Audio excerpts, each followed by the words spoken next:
Greetings, everyone. Happy Friday. Good time zone to you. Welcome. We've made it through the week. We're on our final day of streaming for this week. I don't know what y'all did with my week. It seemed to disappear instantly. I guess most of them do. Time flies, etc. Well, we are going to try to get some gems back today. We've had the uncomfortable experience of back-to-back days with no return on our draft. We were up like 31,000 gems, but we spent 3K gems with no gems back the last couple of days. That happens. Maybe not our best decks ever, but also had some rough luck. You know, it happens. We went 1-2 in back-to-back days, but we're still have a nice healthy total here. So I'm not concerned, and I'm really enjoying the format. We're going to dive in and try and explore it a little more today. Before I jump in, though, I wanted to explain my musical theme of the week. Those of you on YouTube, some of you might not even know I do this because I always start these videos well after the intro music, but I start my stream with a song every day, and over the course of a week, I try to have a 5-song theme that you can guess at as the week progresses. You know, something, usually it's just something tied to the name of the, you know, in the words and the name of the song or the lyrics or something like that. But I had a theme I've been wanting to do at some point, and just decided to do it this week. But I knew it was a weird one because it was not something that could be guessed. But at the same time, it has a story behind it that I think people might like and wanted to share with you. And actually, it's going to dictate the next 2 weeks of choices because we're not done with this theme yet. The theme this week is my son Oliver's trip to Japan that he took in the 8th grade. Oliver, who is my 17-year-old, who is also one of the main meme makers around here. Several of the memes on this channel were Oliver's creations, including the OG rat burglar meme. And so anyway, he has been studying Japanese since the 5th grade. He's a junior now, so he's in his nth year of Japanese and is starting to get conversational and stuff. It's pretty cool. We watch anime, and like before we turn the subtitles on, he'll tell me what they're saying. It's fun. So at the end of 8th grade, he was participating in a school trip to Japan for 2 weeks. That was a big deal for him. He'd never left the country before except to go to Canada to see my brother and stuff and friends who live in Canada. And so he was trying to prepare for his trip, and basically they told us, you know, they can bring their cell phones or whatever, but they need to be on airplane mode the whole time, or else you're going to get creamed on data, you know. And so basically he was he loves music, like everybody in my family loves music, but he mostly listens to my playlist in the car and stuff, and he has a lot of his own favorites, but he felt like he wanted more music for his trip. And so we decided, well, look, you listen to my stuff in the car a lot. Why don't you so I have a playlist. I have a couple playlists, one huge one and one smaller one that's about 800 songs. So I have like this 800 song playlist that's like among my current favorites, the stuff I love to listen to right now. And so we just decided he would download that. And he's like, he would just download my favorites playlist and use that in Japan. And that warmed my heart anyway, because, you know, he's taking music I love with him to Japan. And when he got back, it was as you might expect, quite an eye-opening, transformative trip for him. He got to see a slice of the world he'd never experienced before, and came back with quite a perspective change, and it was a great trip for him. But it was also, as great as it was tough for him. He had some stretches of loneliness. There was a homestay where he stayed with a Japanese family for a couple of days that was really intense for him. It was a tough stretch. So this trip had some amazing highs and some tough stretches for him too, as it goes. But what he expressed to me when he came home, and this you can imagine how it affected me. He's like, "Dad, there were some hard points in that trip, but I think I could have stayed there for 3 months as long as I had your playlist to listen to. Because anytime I had a tough spot, like the music would just carry me through, and I listened to, you know, so your playlist was instrumental for me making it through Japan, the toughest parts of the Japan trip." And so he brought me back a present or whatever, and I said, like I have chopsticks with my name on it, and I said, and I appreciated that and everything, but I said, son, here's what I really want. What I want from you, because he was just listening on shuffle and would skip songs he didn't like and listen to songs he did. And I said, can you go through the playlist? I know it's 800 songs or whatever, but you can like look at your listening history or whatever. Can you make me a playlist of songs that that really hit you when you were in Japan, that you will associate with your trip to Japan forever because of that association we have in our heads between things that happen in our lives and the music we're listening to at the time. So he did that for me and made this. It ended up being basically a 15-song playlist of songs that really impacted him during his trip to Japan. And so these are what you heard this week are 5 songs from my son's Japan playlist. And I was just going to pick my 5 favorites and call it a 1-week playlist theme. But I was like, well, there's exactly 15 songs. Let's just run with this. So we're going to do it over the course of the next 2 weeks. You're going to be hearing the rest of my songs, my son's Japan playlist. And your first 5 were this week. And the one clue I gave you, and I thought this was really funny, the song "Oh My God" by Kaiser Chiefs was on his playlist, which has the chorus, "Oh my God, I can't believe it, I've never been this far away from home," which was literally true for him. So I loved the idea of him walking around Japan listening to "Oh My God" in his head. And he was there for 2 weeks, Suiname. So yeah, that was the source of my musical inspiration this week. Thought I would share it with you, and we'll continue to do songs from that playlist over the next couple of weeks. And, I want to also thank my sponsor, Card Kingdom. They don't have musical playlists, but boy, they have lists of magical cards, and you can get everything you need from them. They've been supporting me for quite a while now, and I really appreciate it. If you ever need something for your physical game, your paper game, check it out via the affiliate link down below in the panels, and they're going to take care of you. And if you go to the affiliate link there, you're going to let them know you came from here, which helps me. So thanks a lot. Let's hit it now.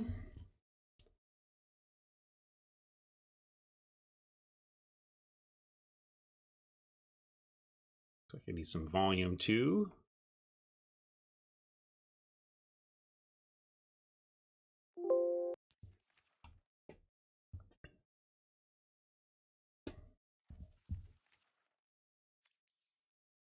All right, what have we got here? Draft time. We got a playable rare, so we're probably just snapping that up. It's also in one of our favorite colors in the format, black. Also nice to see that this is an excellent black card, and there's no great black cards. Like, we're not passing any black removal. Nothing in here that is going to cause bots to our left to snap up any black cards. So that's good for our signal sending. Raptor is working out something there. Oh, we were talking about how to decide who's gonna play.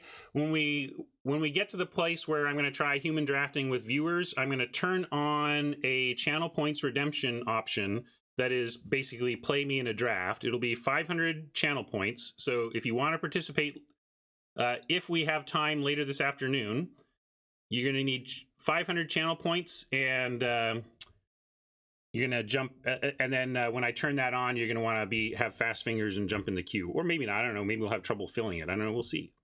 Anyway, right now we're gonna take Woe Strider. Be pretty happy about a solid pack one, pick one.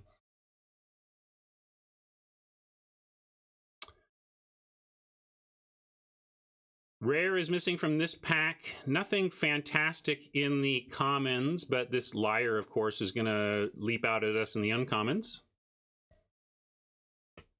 Mabinap says, wait, there's human draft? No, there is a human to human 40 card deck challenge. That's the main thing. There's not human draft on Arena, but they have introduced the ability to challenge buddies to a 40-card deck game. So what we can do is use this website to draft offline, import our decks into Arena, and then friend battle to simulate the brackets. Yeah, like I've talked about how cutting can be very important, more so against bots than humans because the bots are so rigid. But in this case, we're not gonna cut the black at the cost of a liar. We're gonna take the liar. Here we could take the Bleepus to cut black. What are we giving up to do that? I mean, there's not much else going on here. There's Hero, which is really good in the white aggro decks the format has. We like Fishify, fine. We like Nexus Wardens, fine. Incendiary Oracle, fine. But I don't think anything surpasses just a Bleepus. I would say Liar goes in every deck, yes. In Limited, even in... because in Control, obviously has the application in Control of scaling up to meet your opponent's most important threat. But I think what we've seen as we've played with and against Liars over the course of the format so far is the unexpected benefit they have on aggro, or how the tap down something on your turn, untap my Liar, tap down something else to create a remove 2 blockers scenario for aggro. So while Control wants to take out Oppo's best creature, aggro wants to remove 2 blockers. And so it has application in all decks and can shift gears within your deck depending on the role you're playing based on how that's playing out. But we are going to take the Bleepus. Nothing else in that pack was so much better than the Bleepus that we shouldn't do something to match our pretty good rare. Here we have Thirst for Meaning and Commanding Presence as the standout cards here. Discordant Piper is playable. Denied the Divine is fine. Marauder is grudgingly playable. Maybe that'll be LR's Sunset Show, grudgingly playable. But yeah, white, well, I don't know what we can determine about white out of 4 picks. Really only 3 passes, but we'll take Commanding Presence.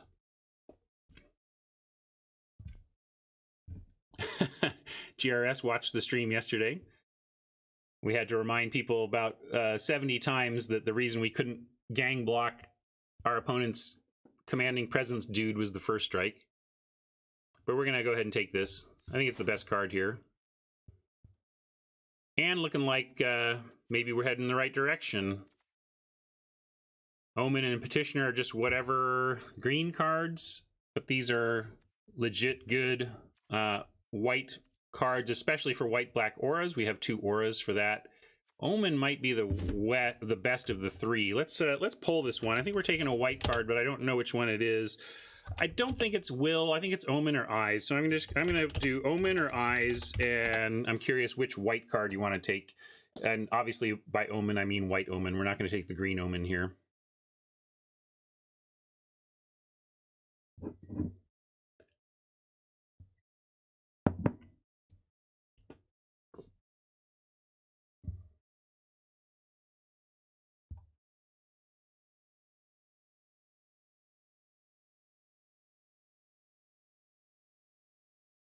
Ooh, yeah, Omen, that's a great call.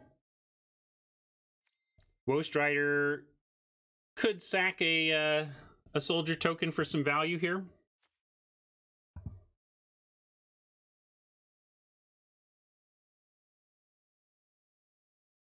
Yeah, Amulet could be an option. I just don't like it here. Not when we can back up our Commanding Presence pick with cutting some good white.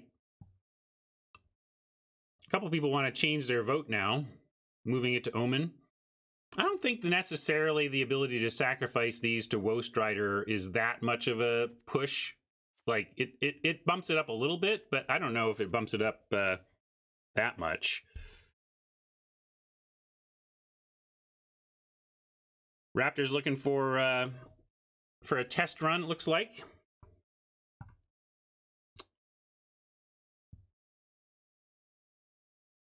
Also, one thing about Eyes is, like, if you're in light escape decks, I love having an Eyes to have something with escape. We do have Ghostwriter, and we're looking to be in black that has a lot of escape. I'll go with Chat, though. Chat wanted Eyes.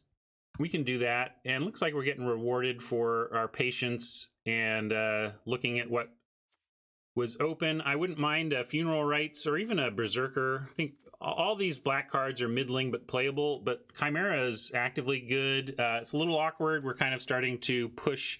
This happens a lot in a lot of formats with black and white. Black and white tend to be very greedy about color requirements, and so you can get a little bit pinched on color, even though you're two color, but we're still going to take it. Yeah, you can't pass the Chimera here, but I'm a little worried about our color requirements, and we get stuff like Marauder and Courser, especially in a format like this that's pushing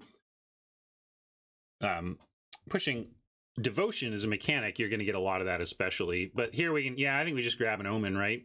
These are fine. I think we'd play one of each of these, in this deck, but this is more flexible. This is fine. It can actually, in a deck like this, be a dual role. If we happen to get an aggro draw, Leonin can be part of aggro, but if we are being more controlling, it can trade up often with that 3 power. So grab that. This is our opening pack. Looks like, there was one other kind of weak black card in this pack. I can't remember what it was, but there at least one black card was taken. And then we can take Sentry here over Oblivion. Sentry is proven to be, Mogus's favor. That was it. Thank you. If we had known we would wield this Eyes, we'd probably take the Omen out of that other pack. If we want a second Eyes or a first Courser, I'm going to go with first Courser over second Eyes for right now. There's another Courser. We could just bank towards heavier white. But I think Flicker number 1 over Courser number 2 makes some sense to me. This has some fun applications and powerful ones. Sometimes you can be in a spot where this doesn't really do anything, and that's not great, but it often has situations where you can do some fun blowouts. Yeah, we do have to be prepared to drop our black. I think that's an excellent point from GRS. We started with Woestrider, Liar, and excuse me, Bleepus. And when you go black card, colorless card, black card to start your draft, it can really lock it into your head that you're black. But we haven't really seen any good black since. Omen was there. There was some other decent black in this pack, though. So we'll see. We'll see what comes our way in pack 2. But we don't even need to marry the black at this point. Feels like we're white, though.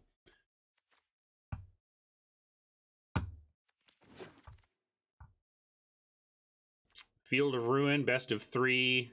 Bring it in against the Maze. Get some vault progress in the meantime.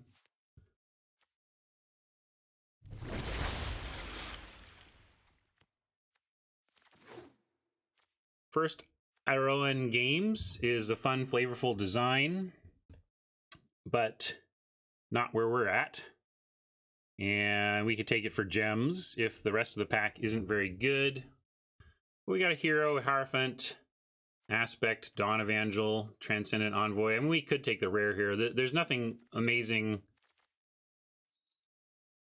Although we already have 4, and this is collection building. This would be gem drafting. Like, this wouldn't be collection building. This would be taking gems. But yeah, that's true. Given that we talked about how we might not stick to black, we should probably take the games because it's worth 20, and we could end up in it, right? Especially if we wheel a Grove Dancer or Return to Nature. That's not bad here. And the opportunity cost is pretty low. So yeah, let's take the games and leave it in, and just know that we got some gems, and then if we end up in green, all the better. Looking like maybe not. We've got a Gary and a Final Death. Gary is saying, hey, you don't have much devotion to black, though. I mean, we could take it, but we don't have a lot of black and a lot of black devotion. We're looking more at white, such that Final Death might be the better black pick here. I'll pull this. But it's going to be Gary or Final Death. I'll say Final and Gary. Fateful End is interesting in red, but we're not going to pick a red card here. That's silly. Not with Final Death around. Envoy and Will are interesting, but we're going to try and wheel those.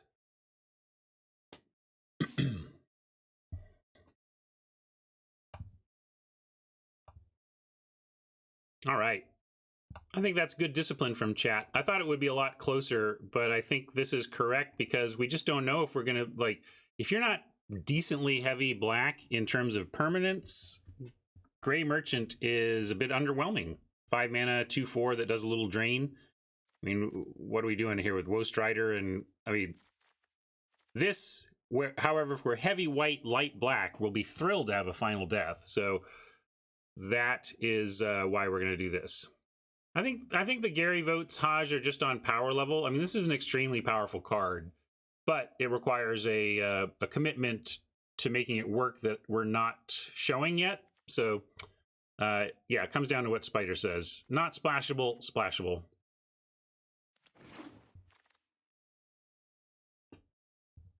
Gary does finish the game out of nowhere, but you tend to want to be heavier black than we're being by then. It's possible by the end of this draft we will wish that we had that Gary, but I'm going to lean into the white here, for example. I'm going to take a second Chimera over a Bleeper.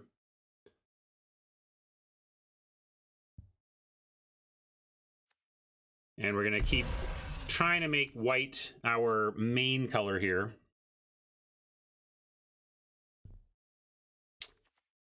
Dawn Evangel. I'd rather have a Hero of the Pride at this point. We're a little bit low on 2s. So yeah, let's just take Hero here.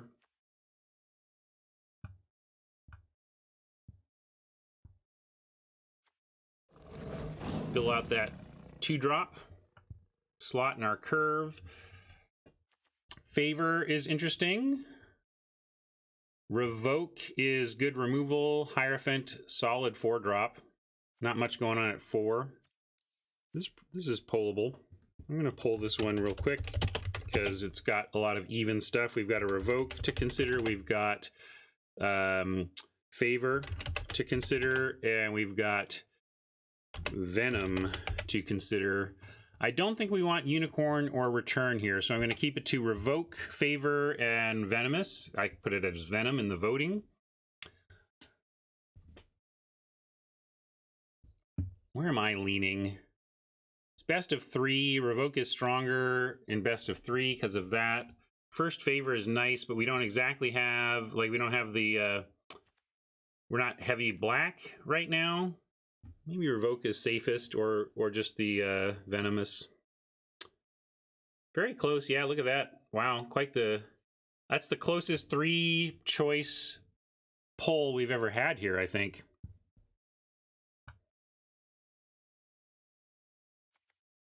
I'm starting to think we kind of know we're black as well with the Final Death and Woe Strider, but we'll take Revoke.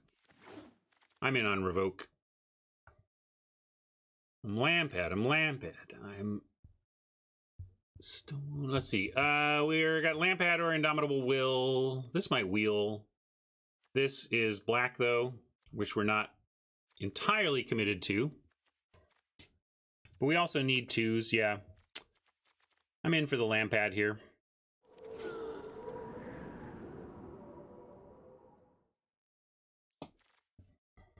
Lampad is Lampad good? Lampad is solid. Lampad is a little above replacement and does fine in its weight class, you know, in its CMC. But it's also gets a lot better if you're making active use of that ability. Often, I think what's underrated about Lampad is its finishing ability. Sometimes your opponent gets down to 5 and you draw a Lampad and you realize you win. Or you're like, oh, I got 4 other creatures in 7 mana. And you go Lampad, boom, boom, boom, boom, boom, boom, boom, done. Temple Thief or Envoy, another 2 to add to our deck. We don't have a ton of aura stuff yet to make work with the Envoy, but maybe we'll get there.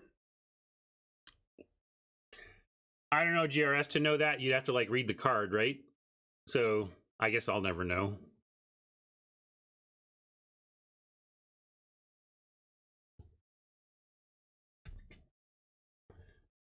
I think I'm going to take, I think right now, Thief is better. Like if we had to like build our deck as is, I know we don't have a lot of cards or whatever, but if we were done, like I would rather have a Thief in this deck, but I think by the end of pack 3, we'll rather have an Envoy, so I'm going to take it.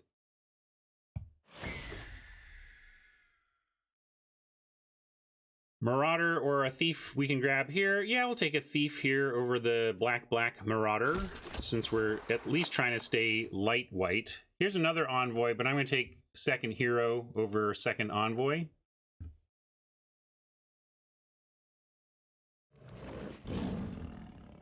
And now we'll take second Envoy over nothing. Now our 2s are all locked up. Looking good on 2s. Maybe we play Aspect, I don't know.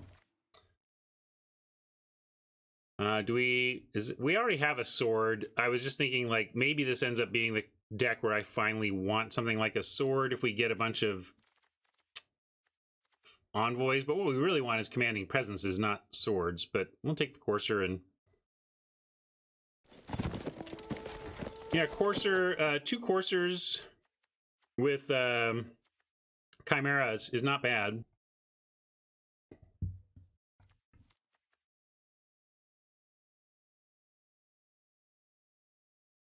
Oh, Flickering Aspect? Yeah, that's pretty rough.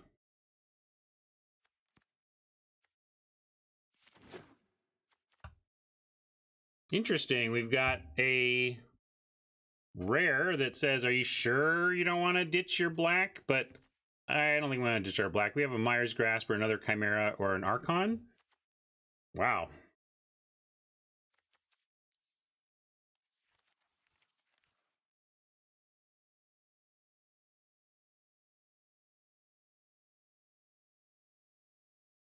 Yeah, Mire's Grasp is pretty hard to pass if you're at all black. There's a Gary. Could have had 2 Garys. Yeah, let's take the Grasp and wheel something from this pack. Something. Let's cut the games. Probably cutting the Thief even at this point. I think we really want to only play black stuff that we're happy with late. We could take gems or collection building here. We have 2 of 4 of these. Could build some collection a little bit. Really nothing competing with it. I mean, there's Surge and there's Harpy. Probably wheel the Surge. And Harpy is so replaceable. I'm just going to take some collection building. Yeah, we'd play Harpy, but it's like whatever. Take some gems. Some future gems. Ooh, Pilgrim, interesting. Although right now, what do we get with it? We get Commanding Presence and we get Aspect. We get anything else interesting? Mire's Grasp? I guess we get removal with Mire's Grasp. So whenever Heliod's Pilgrim can get removal, I'm in. Eyes, too. All right, it's got good targets. Just making sure we have the targets. Boy, this pack has just been light in our colors, I think. I think we've done a pretty good job of cutting the colors. I just think we're not seeing the payoff here in pack 3. So we take a Soul Reaper here and be sad about it. All right. Wayfarer, Chariot, Libation, Eyes. Maybe it's just Libation. I don't really like the card, but it may do decently what we're hoping for here. You want Eyes number 2? We really going to run Eyes number 2? Hard to get an enchantment count mid-draft without counting, but 1, 2, 3, 4, 5, 6, 7, 8, 9. This goes and gets 1. 10, 11. 11 enchantments plus a Pilgrim that goes and fetches 1.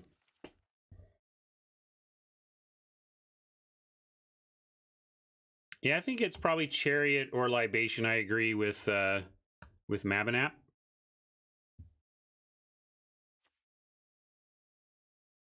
I think this is just a little underwhelming. It's not unplayable in the format, but I don't love it here. Partly because I don't like, Yeah, I'm gonna take Libation. Maybe I'm underrating the alternative, but This is another interesting pack. We have both. We have another opportunity to Chariot. We have Mogus's Favor, which we can fetch with Pilgrim. White Omen. We don't have one of those yet. Glory Bearers is okay, but I don't think we're taking that here over Omen or Favor. Let's look at our creature count. 1, 2, 3, 4, 5, 6, 7, 8, 9, 10, 11, 12, 13, 14, 15. Now, we're not happy with all 15 of those creatures, but it is good to know that we have 15 if we really felt like we needed that density.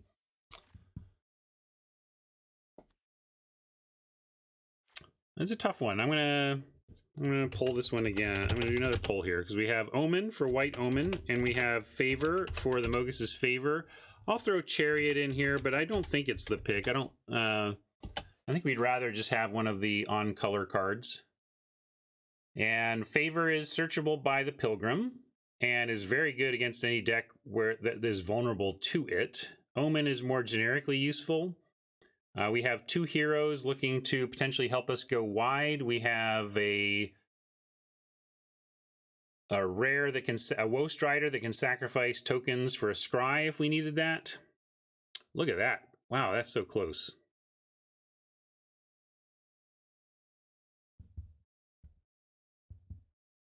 All right, I'll go with chat on the Favor. But that felt close. And here's some weak sauce options for our deck. What do we need casting cost wise? I don't think I want a second Soul Reap. And I've already cut a Temple Thief though. Maybe another Rumbling Sentry in case. Sometimes 6 toughness is just 6 toughness on the ground is what you want. And having 2 out of the board might not be the worst if we're not going to play these. And I think our 2's got good enough that we're not going to run a Temple Thief. We have one in the board now. Yeah, I'm going to go with the sideboard big option. Pick 8, last fresh pack of the draft, and not much in it for us. There's another Envoy. There's a Minions Return. I mean, with Minions Return and Lampad, you can do some stuff where they try to kill something or maybe try to exile something and you Minions Return and sack it or something. I just don't think it is fetchable. I don't think we want another Envoy, but I don't think we're playing this either. I'm going to put it in the board right now. Well, this is interesting. I saw this hero leapt out at me, but there is the Wayfarer Wield and the Hero Wield.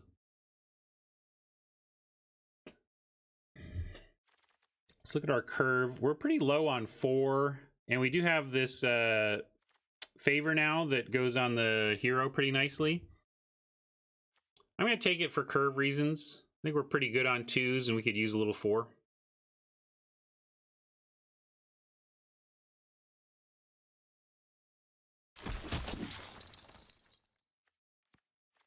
Oh, actually, I'm never playing that, so we'll take Vault Progress. Boy, are we going to get that maze.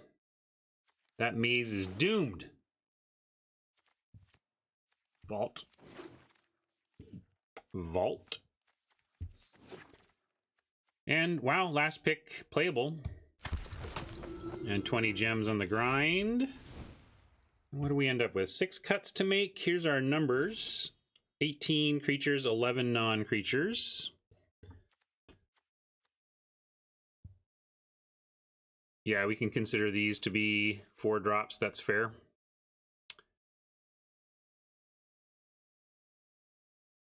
Probably run a Bleepus, even though we're pretty light on the black. It's a 6 drop, so we can get double black by then, and taking out anything makes it worthwhile.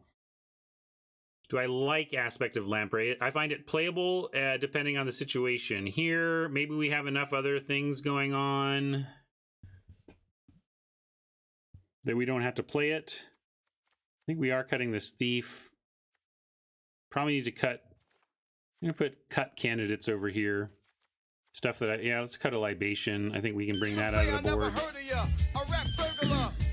cut the Glory Bearers. I think those are pretty easy cuts, and then I'm going to bring our question, you know, the stuff that seems least important to the deck. Like, I don't even think Soul Reaper is that important.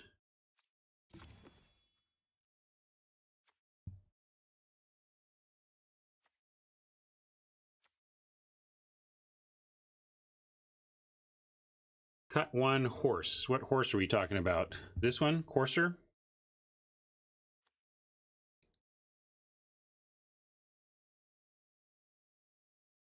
Well, sack tokens to Reaper for card draw. I mean, sack tokens to Reaper for card quality, but let's not call it card draw.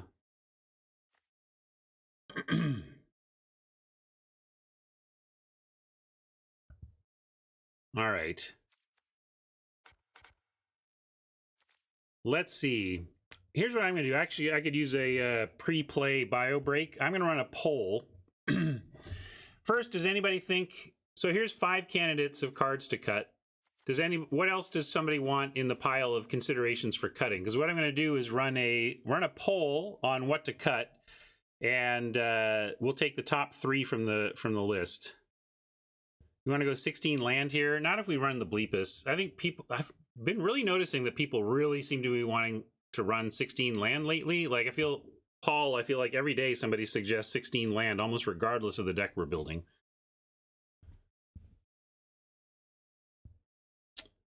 Yeah, we could cut an Envoy.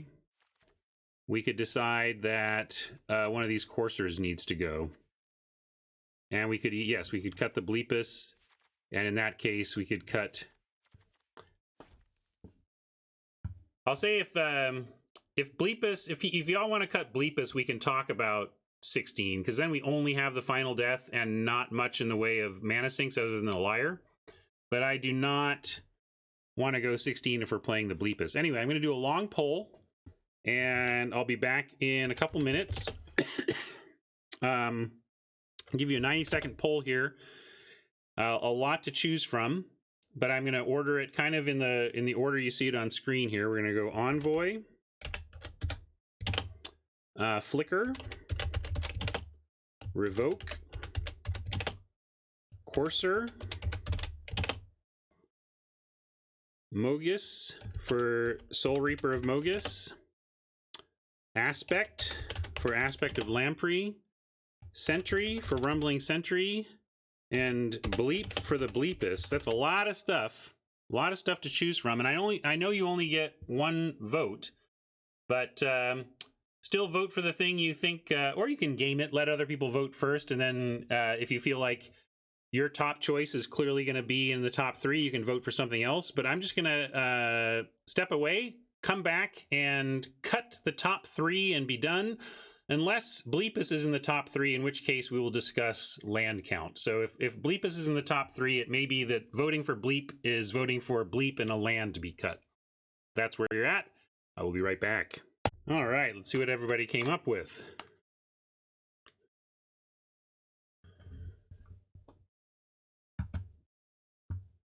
All right, we have Courser and Sentry on the cutting block. Is that too many creatures? No, we can cut two creatures. We can go to...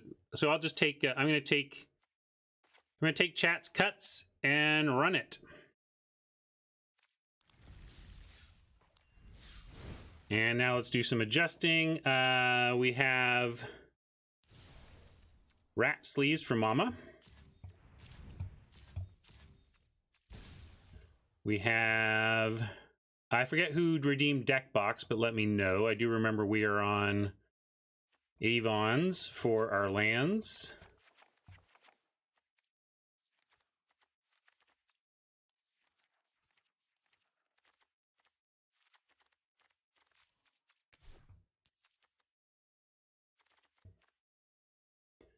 Timnos, any Deck Box input?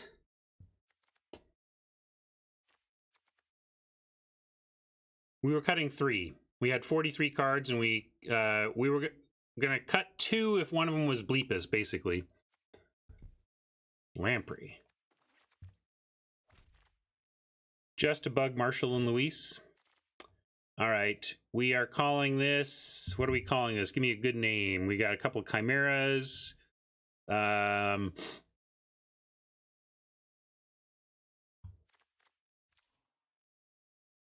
to make out? I can see the universe in your mouth?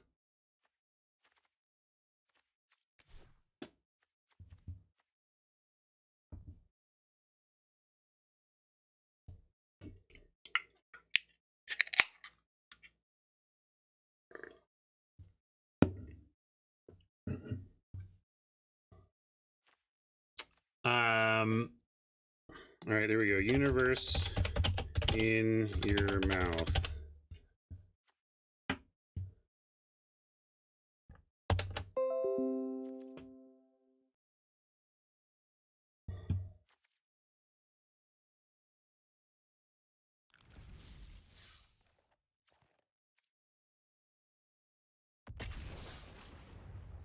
Well, come up with a good one, Mabinap. I want to get playing. Kiss Me is pretty good. We can do something with relating to kiss. Pucker up.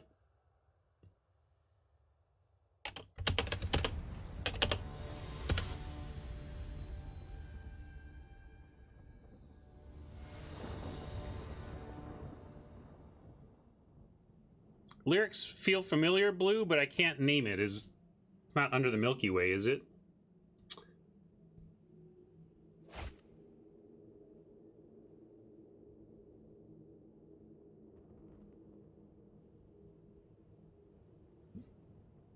This is kind of icky. You want to keep it on the strength of the liar? On the favor? If they play something cheap, we can probably kill it. Got the liar. I'm with Timnos. This is keep-ish, but it's certainly not good. But sending it back, I think a random 6 is probably worse, so I'm going to keep. It's not great, but I do believe it's better than a random 6, so we're going to keep it. Ugh. Swamp, obviously, worst draw in our deck. And it's even worse now.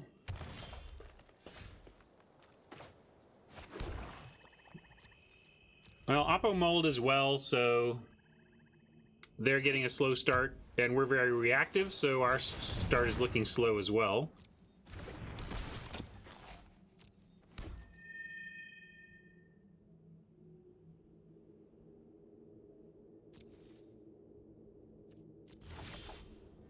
Lampad, you're a turn late, buddy.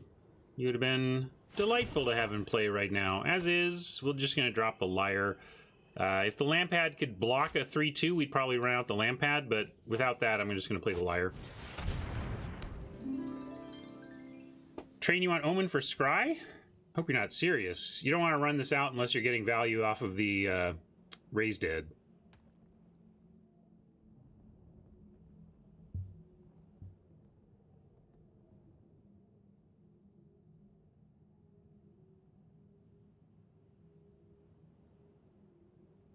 Not quite ready. Okay, thanks, Raptor, for the QA on that. Oh, and sorry, Oppo. I was thinking we were F6'd to make a Magic Online reference.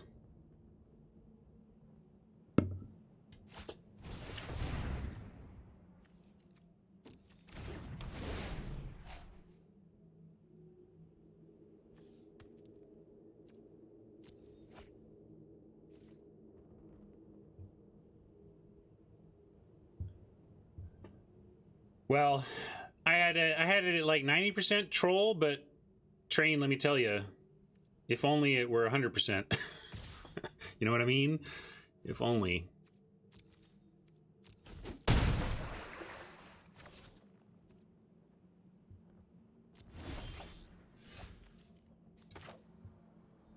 Well, I was just planning to liar down the 4-2 here, and still might. I mean, we could run out the 3-2, but then what are we doing? I think I'm just gonna lock down our buddy there, call it a turn.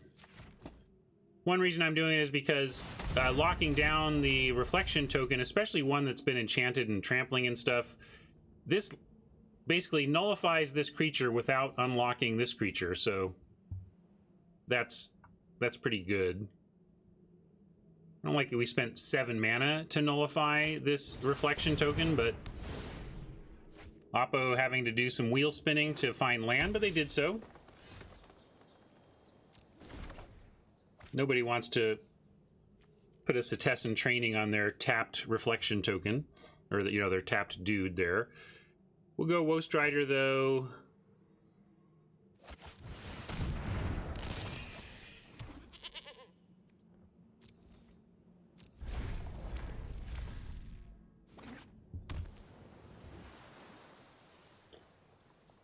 Yeah, while there are 2 cards here technically, since the trainings drew Oppo cards, it's hard to say they're 2-for-1s.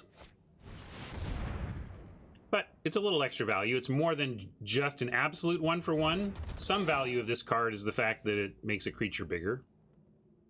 This we're just going to try and exile with our final death at some point here, hopefully with plains off the top, right? Might even be worth sacrificing a goat to pray for plains. Or at least a land. I think it's worth it. I'm going to do it. We really want to find a plains here. Hey, there's a plains. Perfect.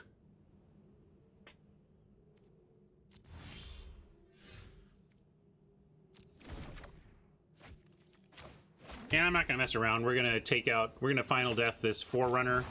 They might come up with something even bigger, nastier, and badder, but 5/3 there's pretty worthwhile.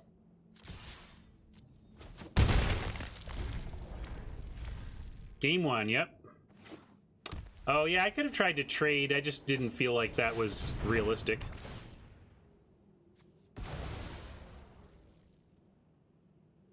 Okay.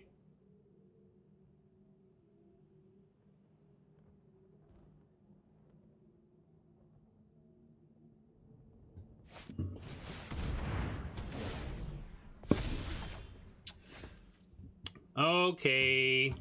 It's gonna be like that, huh?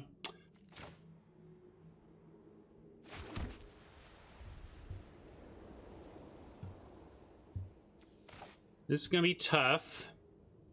We're gonna be facing 6 power next turn. We could deploy both of our creatures and Amoghus's favor. This is gonna be 6/4. We could put a favor on even something like the Woe Strider and try and trade off. Well, we can't. We're not. I mean, we can't block. I mean, it's gonna be a 4 toughness, right? So we could play a 1/3, but that's still can't play Eyes in Chimera because we need both white. Let's play the Chimera. We know we're gonna do that. And then we can favor up the Woe Strider and try and race. I think we should put the favor somewhere. And question is, are we going to block or not? Like, are we doing this to block or attack? Train thinks racing is losing based on the math of it. And if we block, we don't need to put favor on anything. Except, no, we'll put it on here so then we can single block. Okay, I'm going to do this. We're going to try and single block. And then if we recast the favor on the Chimera, we can have a nice blocker as well. Big turn, though. They got 3 cards. They might just wait. If they wait a little bit, they can try and get their Hydra's Growth dead that way, but Oppo has it all. Not much you can do when Oppo has it all. Wow, they just literally have it all.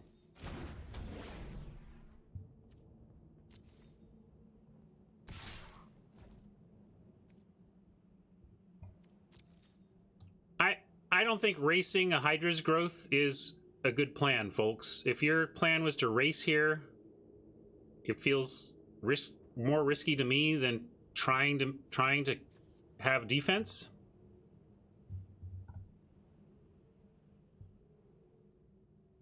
We don't scry. It loses all abilities.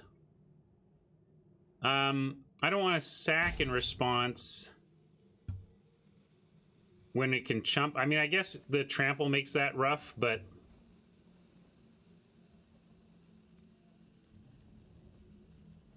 I'm going to say no blockers for now. And we're in serious trouble needing some of our removal now-ish. Let's see, can we get... I think we can get big enough at least to threaten the attack next turn here.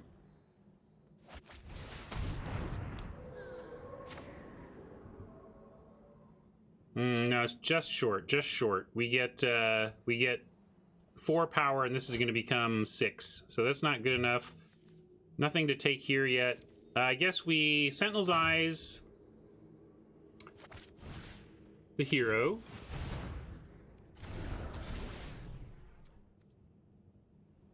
Then we're going to no attack, and we're going to try and chump and get something back usefully with the Omen.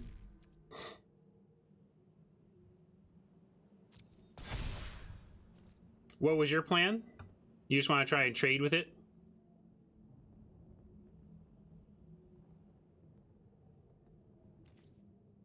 Maybe I used removal early there, but 5/3 was pretty rough, and if they didn't have the removal... I mean, after I made that decision, after I made Final Death decision, they showed us Banishing Light, Hydra's Growth, Heliod's Punishment, and Fishify. It's hard to know that you're playing around all of that stuff exactly.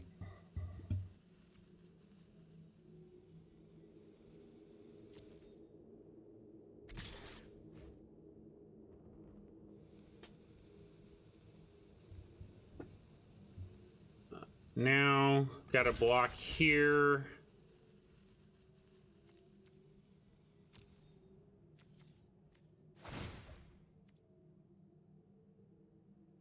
Yeah, it has trample. I'm not chumping to save damage. I'm chumping to get Chimera back in the yard for the Omen.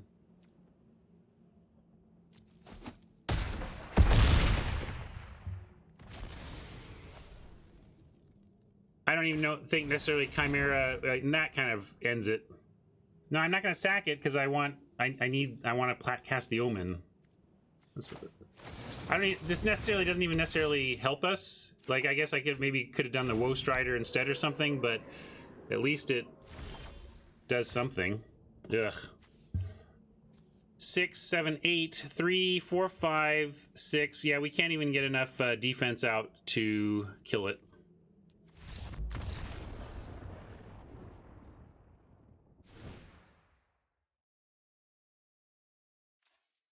I don't know. What makes Oppo's deck the nuts? They had a nut draw there, but what about this is nutty?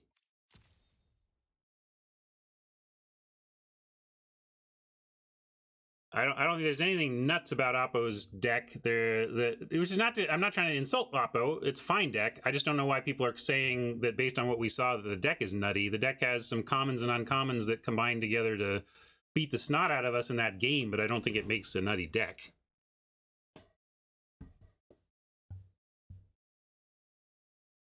Sometimes your average decks have nutty performances. I would definitely agree with that. So let's think about our blocking. Like, we can bring our Sentry in if they're going to be putting Hydra's Growth on things in the ground.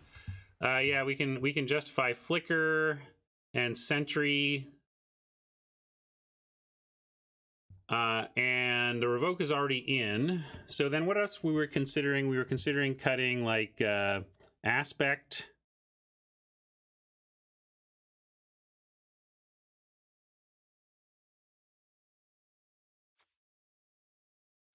Libation could always be okay, but they're showing a lot of creatures and enchantments, so I don't know. We're on the play. Aspect is actually a little better on the play because then they're going to be filling up their hand more. We got to cut something, so let's cut that. And what's a creature?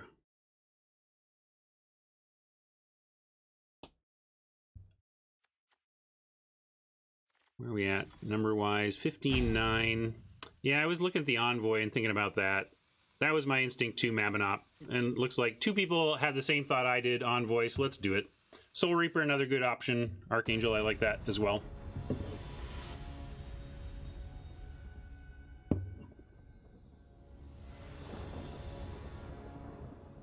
Hey, Senri. Glad to have you here. Talk to Intrad Raptor, who's... Raptor, can you pipe up and maybe talk to Senri here about... Shut up. Siri, I was not talking to you, so come on.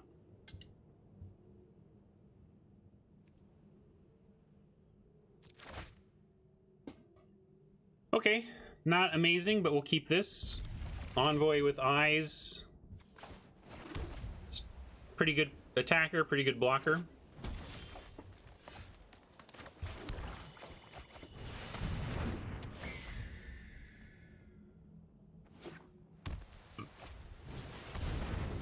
Oh, where's our Mogus's favor now? Flooding out when we don't want to as well is not great, but we'll throw this on the Envoy and get going. Really wish you had the Mogus's favor to punish this Caryatid, though.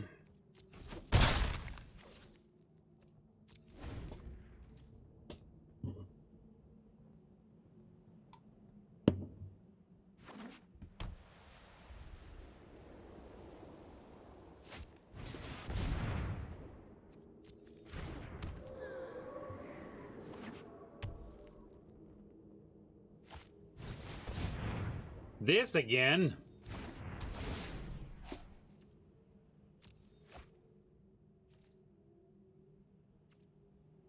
Yeah, I do not work at WotC anymore.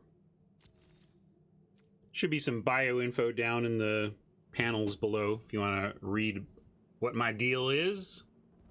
All right, we really need action here. Please, please, deck, some action. Qualifies, we'll call that action. I just didn't want to draw another land. That would have been pretty bad to not do anything this turn, but we get to do something.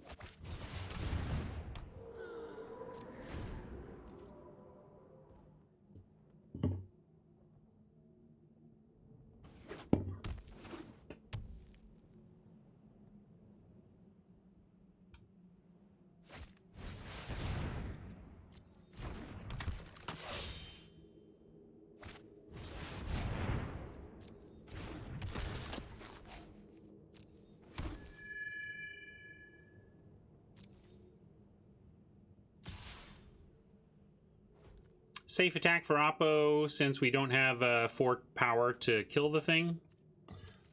But we're a little ahead on the race, so we still need action. Oppo, I feel like we're both playing Magic, but feels like Oppo has more stuff than we do, but this made 2 things. I think that's really what it's about. All of this Omen is just not doing anything for us right now. Come on, deck, help us out again. All right, Revoke actually does the trick. We would like to save this for, you know, for we saw the aspect or whatever, but I think we got to cut the Dryad here. It's a good target, gets rid of the extra trample bonus as well, and currently it's the only thing really. I mean, this can start attacking, but I also don't want to do nothing here. Although there was some questions as to whether we used removal too early last time, but they're down to 1 card, and this is a real issue, so let's get rid of it.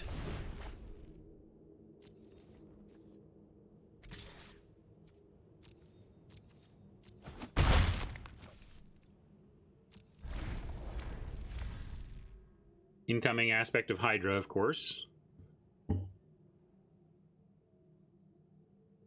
Might be able to beat an aspect of Hydra this time, though. Oh, that's what I mean, Hydra's growth, yep.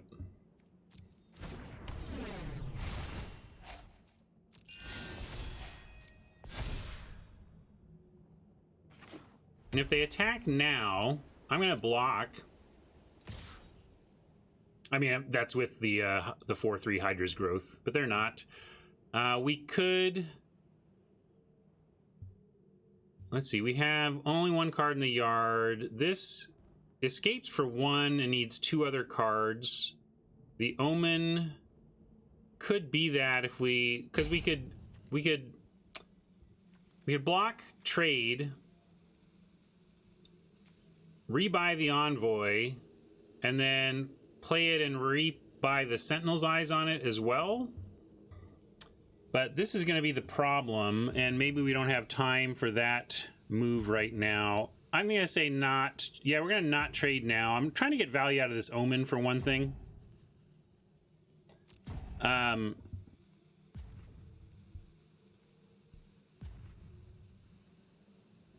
But I don't think it's worth it here.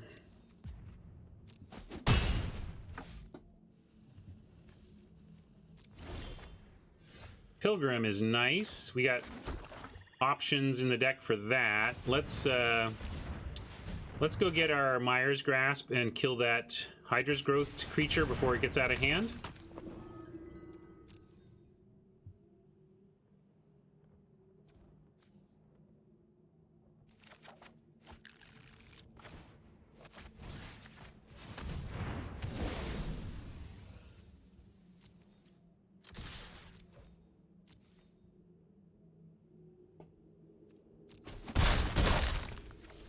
And now I'm going to go, we'll see what they do, but almost no matter what, I like block with Pilgrim, sack it to Lampad for white, and then buy it back with Omen, and then recast it next turn and get more auras.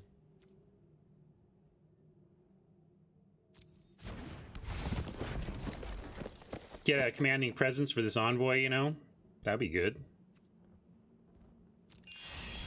And here we go. Got the block I was looking for, too.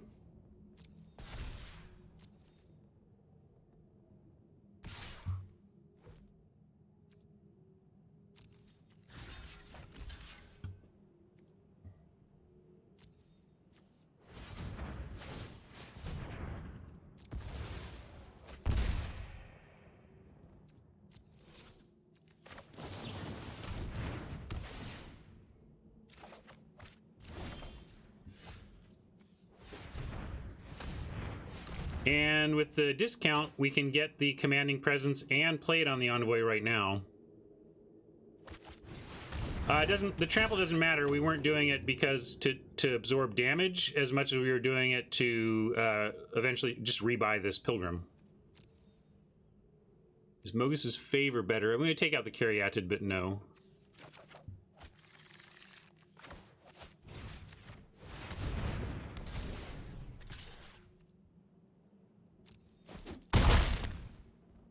It didn't even matter if it... I didn't think it had trample, but it didn't even matter that it had, like, is my point. Trample or not, the play is the same. Heck, if they didn't attack at all, the play is almost the same. We sack without blocking in that case.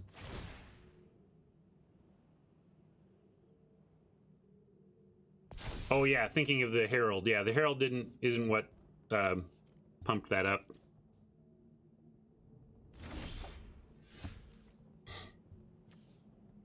Should have put a stop on and scryed for what it's worth, but I don't think it'll matter. We should be able to just attack with Envoy and then Lampad for the win. This is what I'm talking about during the draft. Like Lampad, I mean, maybe it's win early. You know, it's not like the Envoy probably gets it done the next turn anyway. But finishing off games where you don't have attacks anymore is pretty good.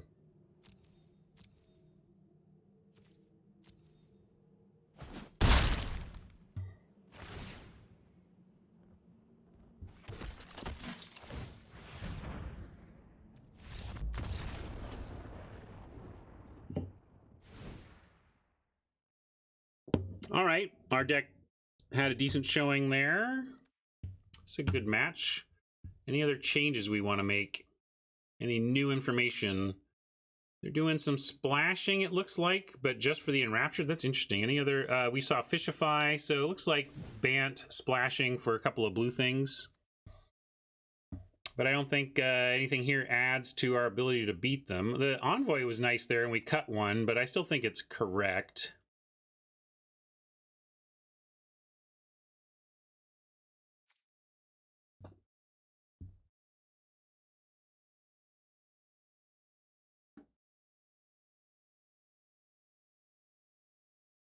Thanks, Uncle. Glad you're enjoying yourself. And thanks for everybody for hanging out. Happy Friday. Good weekend plans? Anybody? What you doing?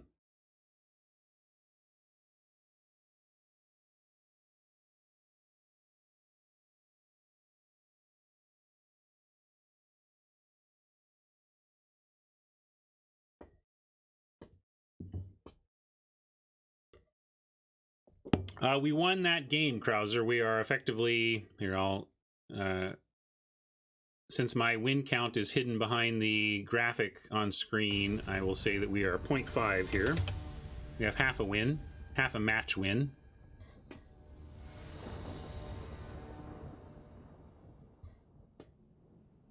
Oh man, I want to come to Warsaw and go on a fine dining festival with War Furnace.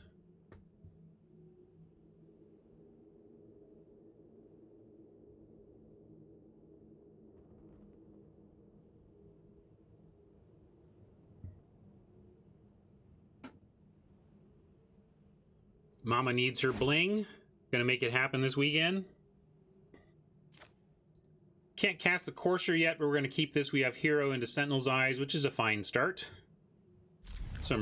Our best piece of removal. Well, best. Our most... our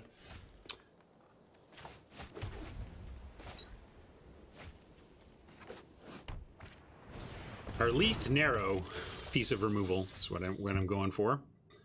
All right, it's always scary to see a turn 2 Beetle because you're just worried about that turn 3 Chimera, which if they have, we're going to have a hard time beating, but we'll try. I guess we have Final Death at some level, but this is where I brace for the Chimera. Most unconditional is a good way to put it, Wind Raven. Thank you. Wow, offering the trade... Since they didn't snap have 3 power and we're about to put the eyes on it, and well, we have Courser to do next turn as well, so we do have something to do.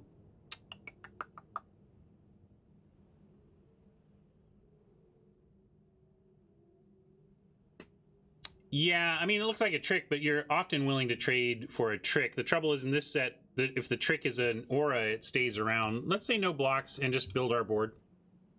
Yeah, a lot of things they could have. I mean, the thing is, we wouldn't mind trading a hero for any of those things, except it does make the Beetle bigger, which is a little rough. Here, though, I'm going to take a turn for the Courser, max out our mana, since the Pride can successfully attack anyway. Even if they have the... I guess if they have Mantle, they could get us here, huh? Looks like they paused for a sec, too. I wonder if they were considering Mantle. Probably not. I think if they have Mantle, they just go ahead and eat the hero. So, probably not Mantle. Yeah, Smock. I saw the one blue and kind of just barged in without remembering the Envoy discount and that they could have Mantle. Probably means they don't. I think if I'm in Oppo's shoes there, I'm happily mantling. What we'd like next is something 3 mana or less that we can cast alongside our Sentinel's Eyes next turn.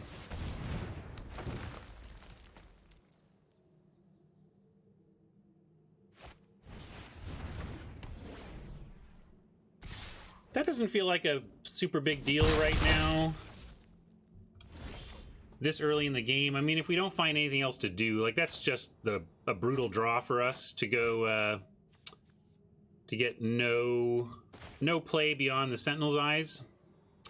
That being said, I am going to Sentinel up the Pride.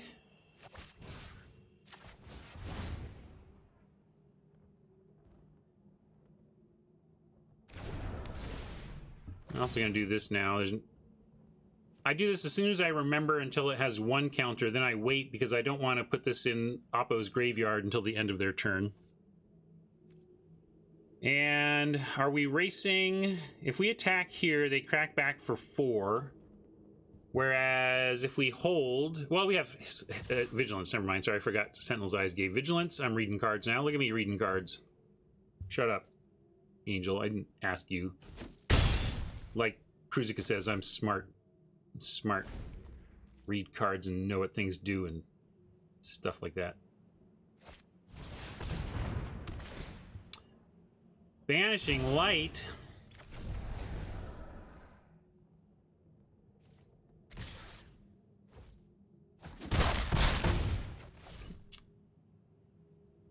Fool Auto East asks, why not do this as soon as you remember, basically?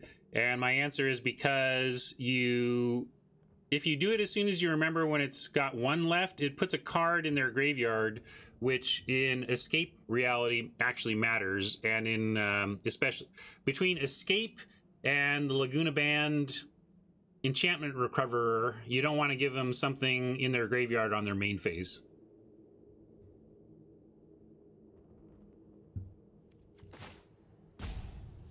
Yeah, we're going to tutor up Grasp here for the Beetle.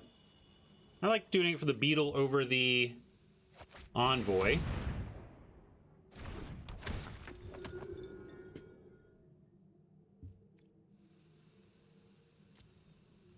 There's Presence, so let's make sure it's what we want. And we could put Presence on the Pilgrim, and that's not bad here either.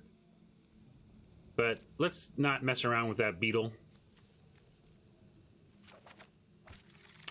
Feels like if they had Mantle, they would have used it by now. There were a couple of spots where Mantle would have been correct in my mind, so let's see if I'm right about that.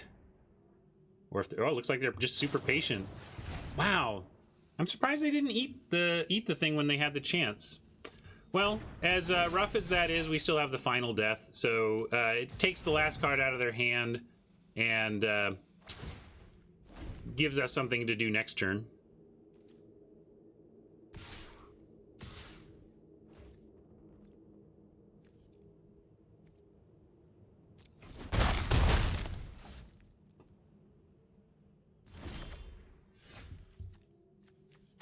All right, Woe Strider. You can make an argument for just playing Woe Strider. See if they want to trade. If they come up with a 4 power, we still have the final death for it, so that's no big deal. I'm actually gonna, I'm gonna Woe Strider here.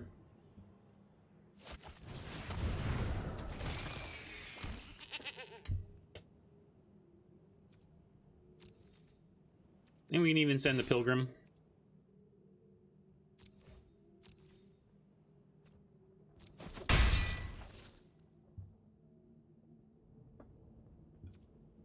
That's true. They could find an Alseid and snap protect the Beetle, but we're gonna make them have it. Looks like they're going after our Sentinel's Eyes.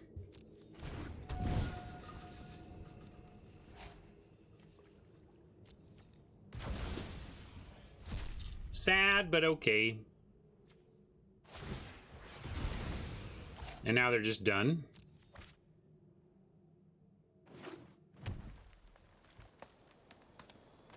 Done with lanterning, I mean.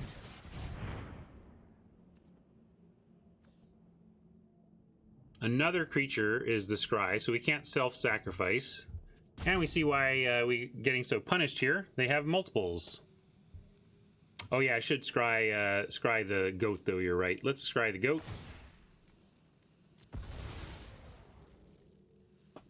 And we don't want that. Can't wait. If we wait and block, we lose the ability. I read that card.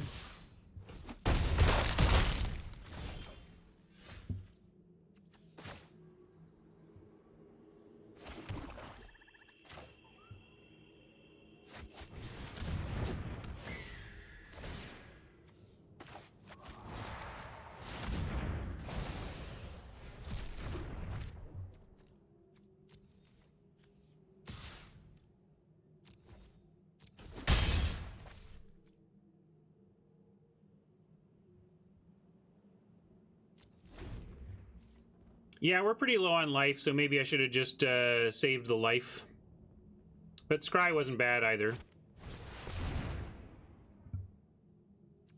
Alright, it was a risky attack, but they were top decking. Well, you call me crazy, but I'm trying to beat them before they beat me. I mean, you can be results oriented here and say I lost, and you can make the argument that certainly make a reasonable argument that you think the win percentage would have been better for me if I had not done that. But It's a fundamental question. Are you trying to give him extra draws by letting him live longer? If they had a grip full of cards, I wouldn't have done that. No, I'm saying don't. I'm not saying it is.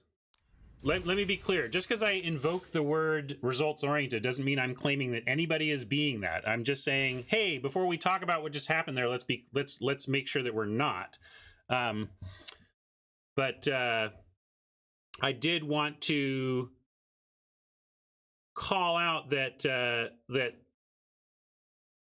they were out of cards. So, like, specifically the attack. I mean, we can. There's a couple lines there that are debatable about how we played that out. But attacking when we were at 2 life and setting us up to lose to removal, we were look at it this way. We were they were top decking. And the only way we lose there is that they specifically top deck removal. They specifically top deck removal, and then immediately we get rid of the punishment on the one dude, and we have a blocker on the ground again.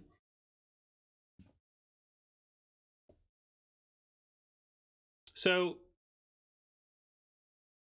any source of damage would have done it. Yeah, maybe not. I'm just talking it out and saying, how many... Are they even playing Pump, though? Well, let me put it this way. How many cards do you think they had that beat us there?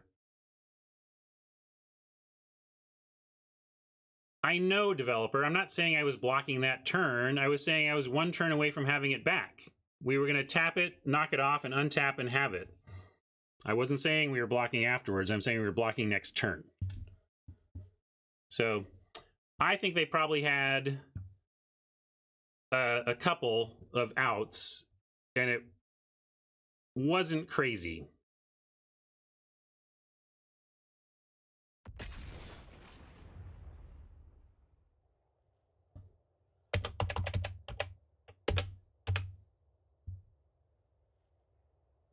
It's not crazy to make someone find their N outer off the top, but maybe it's crazy to take risks when you're close to stabilization. However, as close as we might have been to stable, we're also not reliably stable. It's not like, all right, now we got this locked up. We continue to be at risk, very, very much at risk in that game. I think maybe, and if we hadn't scryed, we would have found a swamp that would have been useful anyway. We can keep this.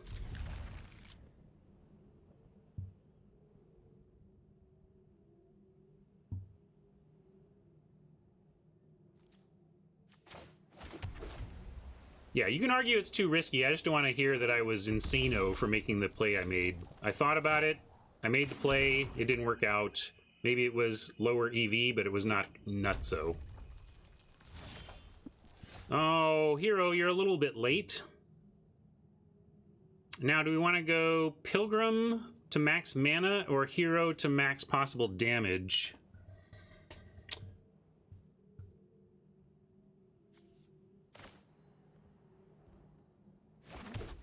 If we go Pilgrim, can we get Chimera out next turn? Not really.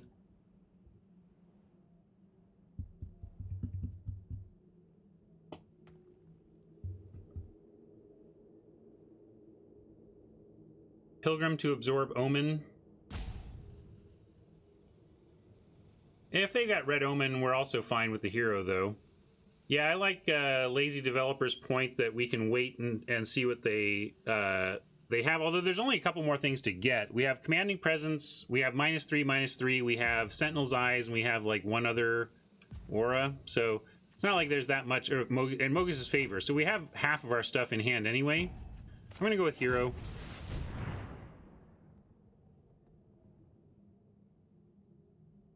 We can't play everything anyway, but we could set up to have more options next turn. And we can still double spell next turn between Heliod's and Mogus's if we want.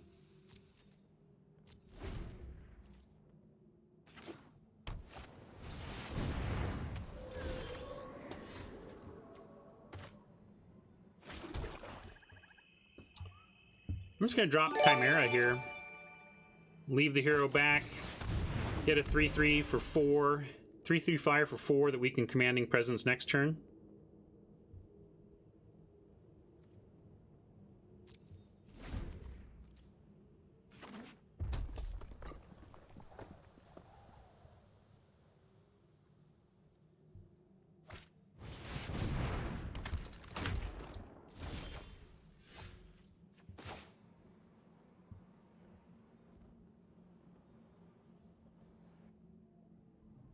Still just going presence. Maybe there's a reason to do favor after, but probably not. Just presence on the Chimera. They could have an answer coming up that quote 2-for-1s us, but we will at least get a nice smack in now. We'll get our one dude. So at worst, if they find an answer, we got an extra 2 points of damage and a soldier token for a card and 4 mana. Not great, but I at least like knowing that we got some value, which is what I really like to do with an early aura that does not provide a card back.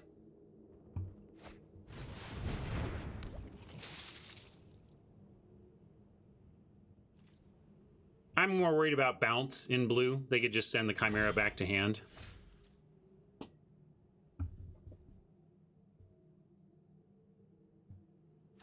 Yeah, we can favor the lionfish. Let's do that now. They're probably going to tap down the Chimera. That's what I'm expecting. Kill the trickster while tapped out. With what? Oh, with Pilgrim? Oh, you want to do that with Pilgrim finding the -3/-3? Well, that's because I think going with the Chimera and threatening in the air is pretty good. Well, kind of doesn't matter either way. If we move to attackers,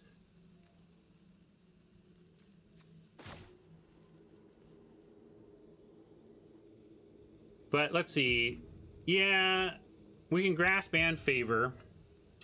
But I don't, if we favor, I'm going to favor now because, and here's why. I got to do it with the clock winding down though. I'm going to favor now because if they have something, we need to know that before we try and get this trickster.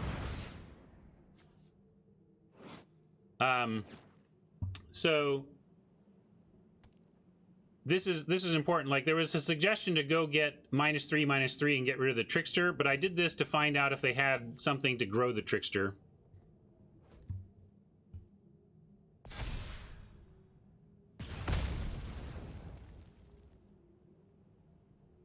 Mainly, they didn't kill the Chimera. That's the big thing. At this point, we could Pilgrim and kill the Naiad, or just shrink the Trickster to a 1/1. Even shrinking the Trickster to a 1/1 is not the worst. Especially if, can we recast? Maybe we should set up to... actually, I'm going to do this now. Get our... aura. We have aspect 2, although we just show them and they're going to empty their hand soon. Yeah, we just get the grasp here, get our removal. And I'm going to go with Lampad over killing anything right now.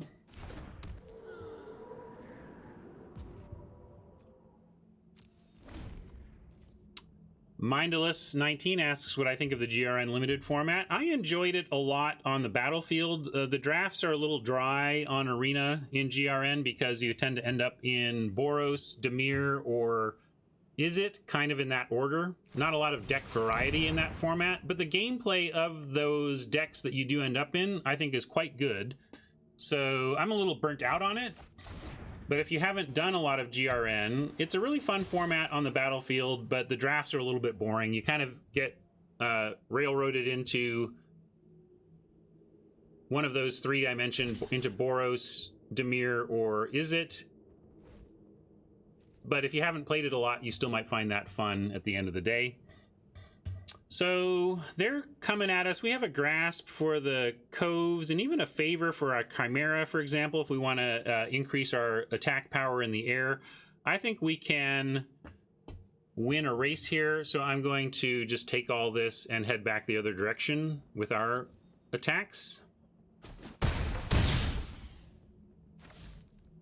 And maybe we'll grasp something, shrink something.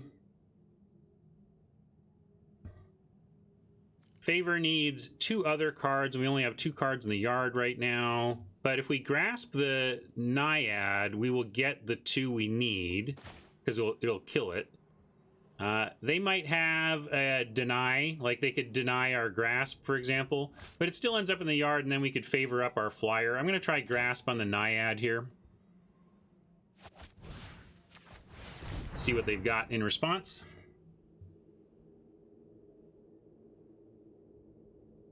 Oh, deny exiles. Good call. Sorry. Okay, well, we got the one we wanted, at least, which is to say something to increase our graveyard count so that we could favor our flyer. I'm just going to turn this.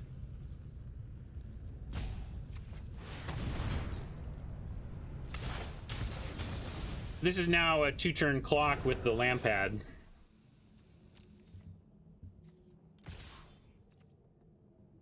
And I'll send the Pilgrim as well. And even the...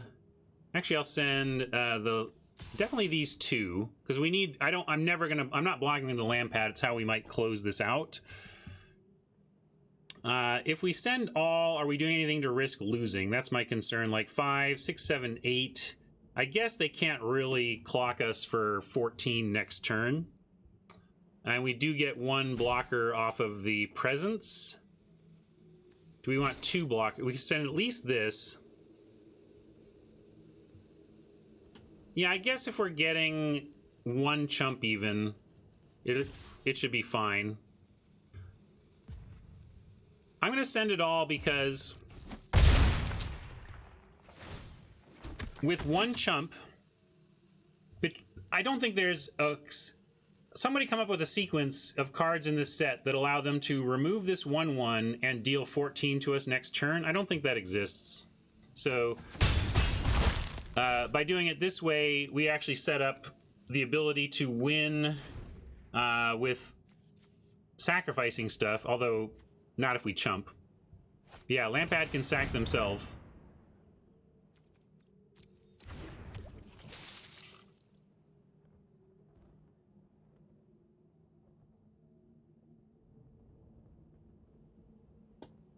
Yeah, and they'd have to do 15 because we can sack to get up to 15, as Rocky points out.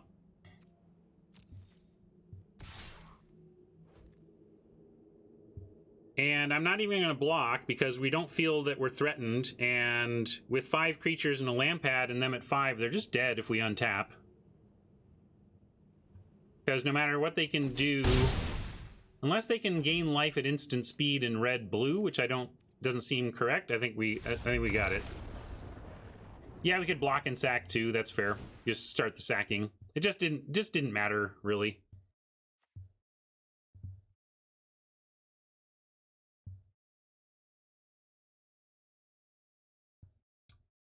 Portent and Red Omen. Interesting. Yeah, nice Haj. Haj found a way. Do we have something big enough? Yeah, I guess the 7/4 if they stole it would have been enough. Yeah. Haj gets a cookie. That's true. It didn't really work because we would have had to sack the Chimera. So Haj found something and then found why it didn't work anyway. Good work. All right, what are we doing sideboard wise? We've got mantles, we got fish that I'm just trying to figure out their vulnerability to anti-aura, anti-enchantment stuff. And it's pretty low, although they do have Thirst for Meaning, which suggests they have more than maybe what we're seeing.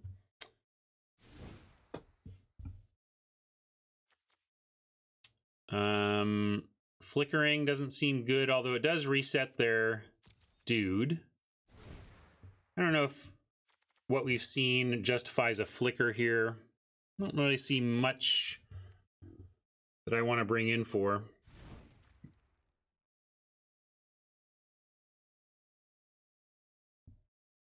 Yeah, I think I'm going to run this back.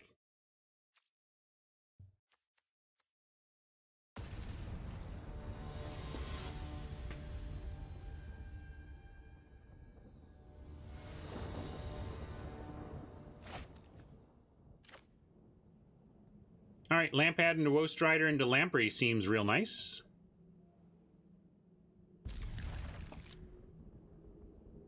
Yeah, there were a couple of Borderlines ones that basically all the stuff we were considering cutting but didn't was all on my list of possibilities, and the stuff we did cut at the end, like maybe we need to bring that in, but I think this is all fine. Grasp, a nice draw.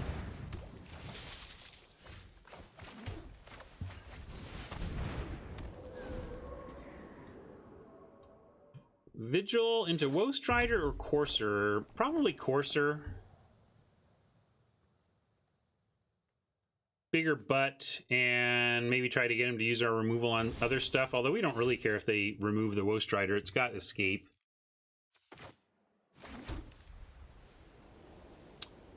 Fool Auto, that would be sweetmarias.com. Not a sponsor, but next time I order from them, I'm going to ask if they want to sponsor me.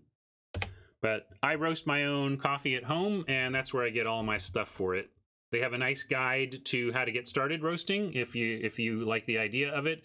It's super easy. It's no more complicated than making microwave popcorn, basically. We're going to go... I'm going to go Courser. If we decide we want a Commanding Presence on it, 2/4 wears a Commanding Presence better as well. Although I guess with First Strike it doesn't really matter. You just kind of want power, so it's debatable actually. Yeah, we'll offer... You want to offer this? Sure. Yeah, I should have attacked first, Haj. I'm terrible.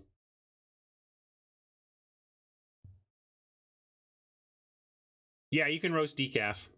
If they use a spell, including the Starlit Mantle to take out the Lampad, I'm cool with that. Like, I really don't... This is...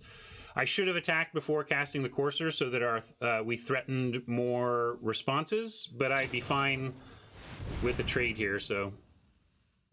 Okay, they're doing that. Tryptamine always burns microwave popcorn. Well, great. You can make Starbucks at home, then.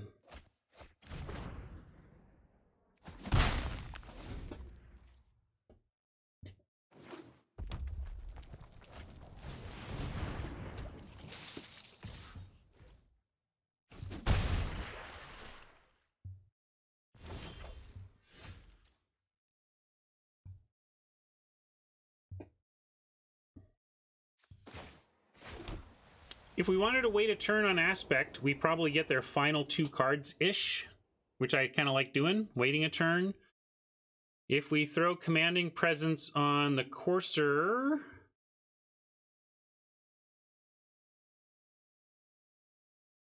We want to do that this turn? It's a water-based process. There's a thing they... Yeah. Now do Presence. Somewhat risky.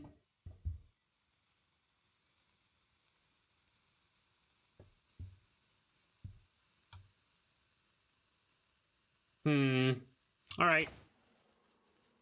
Kind of want this on a flyer instead, but let's ask him a question.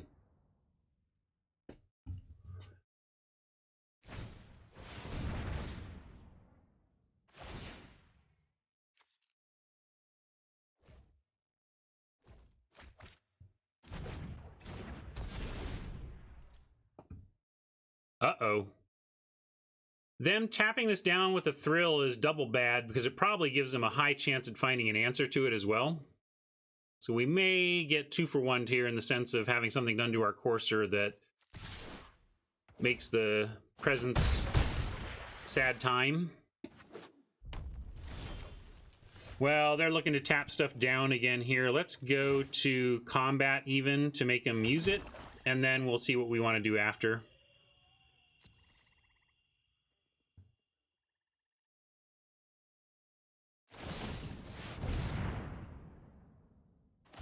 Nice, Haj. What do they do? Another Thrill? Okay.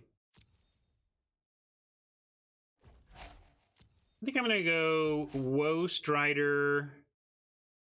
Well, gosh, Aspect gets 2 of their last 3 cards here. Do we just do it?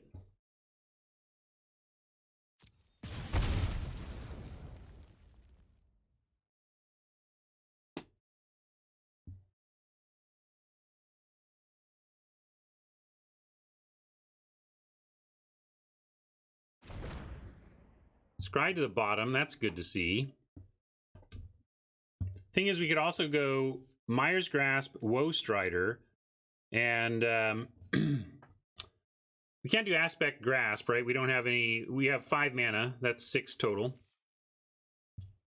Strider and Grasp uses all our mana. They draw a 4th card in hand. They play a land, go to 3. They could 2-spell next turn, though. If they 2-spell next turn, Aspect gets a lot worse. I don't want to lose out of nowhere because of these Lionfish, though. So I'm gonna Aspect while the Aspecting is good. We get the Grasp Woe Strider play next turn.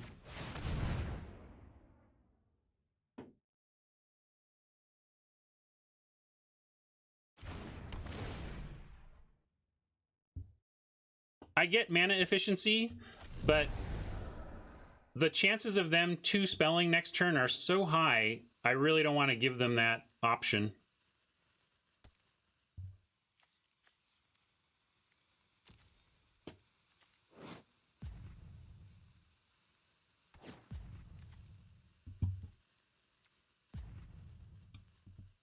Yeah, seems pretty clear they have a mantle, huh? We might be in trouble to the mantle.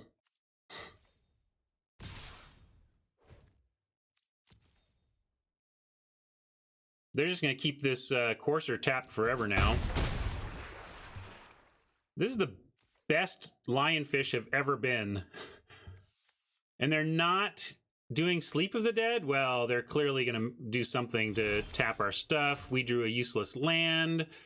We're going to attack and make them do their tappy stuff, and then we're going to do what we can to stop a Lionfish, but that's actually okay.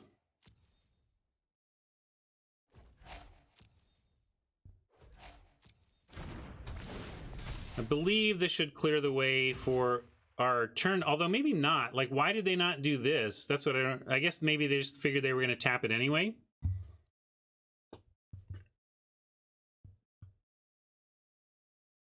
No, Myers isn't instant.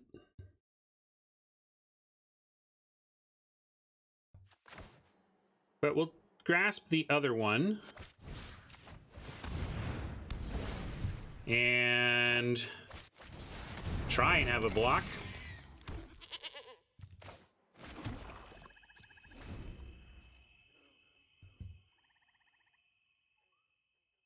I should have played our land before I played the grass, because there is the uncommon counter unless you pay 4. That would have been one of those classic moments where you get force spiked and then play your 1 land afterwards. Ooh.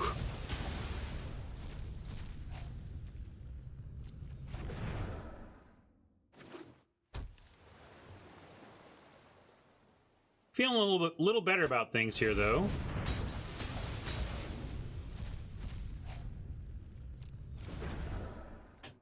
Man, they're chewing through their yard on this front. We're going to block and scry.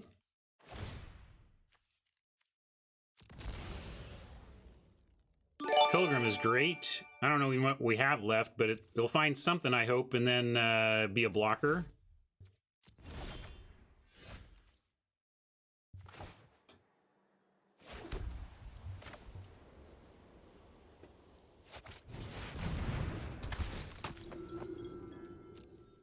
Eyes or favor?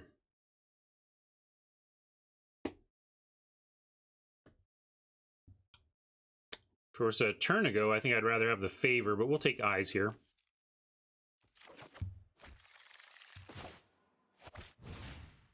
And I'm going to throw that on the land pad now. And stay back. I did the land pad so that we could attack this turn. Maybe I should have done the Pilgrim. But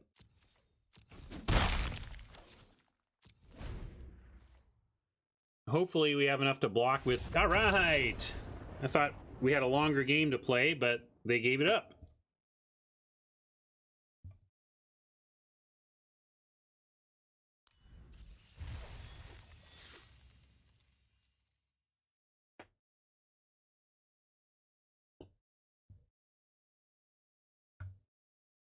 I'm going to take a second to talk collection management with Mama. Boy, there's a lot of ways to...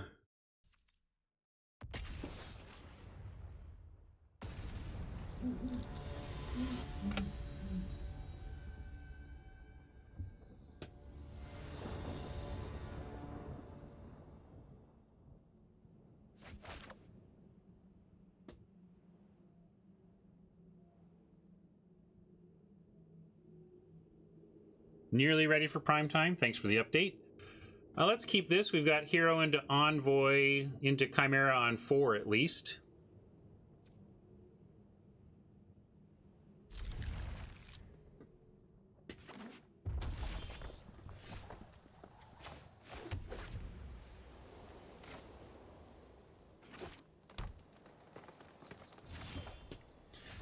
Maybe what I'll do is not do the draft pod thing today. Say I never heard of ya, a rap burglar.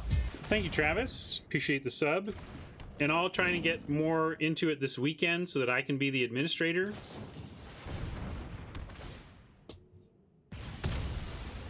We'll talk about it though. Maybe it'll work out. We'll get there.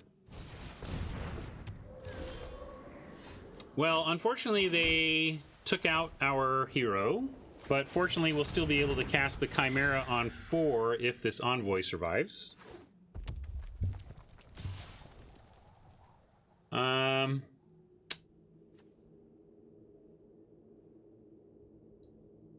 Like, almost all the time I would call this bluff. This is a free attack from Oppo, and I doubt they want to use a removal spell or a pump spell or whatever to take out the Envoy anyway.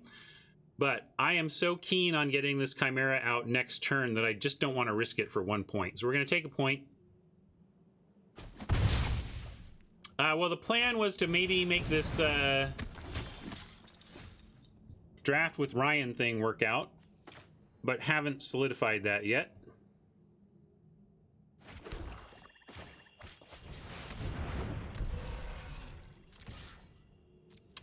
There's a person working on a third-party website that allows you to draft on their website offline and then import your decks into Arena to battle in the bracket of your own making after the fact. No block here. What's up, Harry? Welcome. Got a bleeper for next turn. If nothing else, it can take out the hero even on its own. Double hero here. We'll play a Leonin to threaten their heroes down below, but I'm gonna just... They didn't attack with the Oread. Suggests they don't have a trick. Maybe I'll leave the Envoy back to block the Oread here, and we'll just attack with the Daybreak.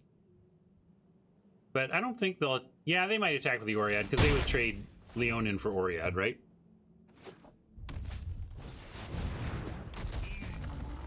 Well, that's big.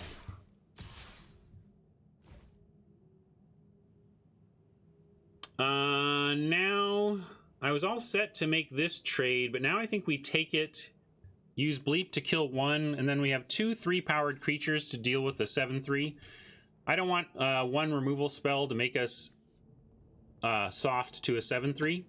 So we're going to take this a little bit dangerously. Maybe, ugh, that's just a terrible draw. Really didn't, although it's not like it mattered this turn. We were gonna Bleep no matter what.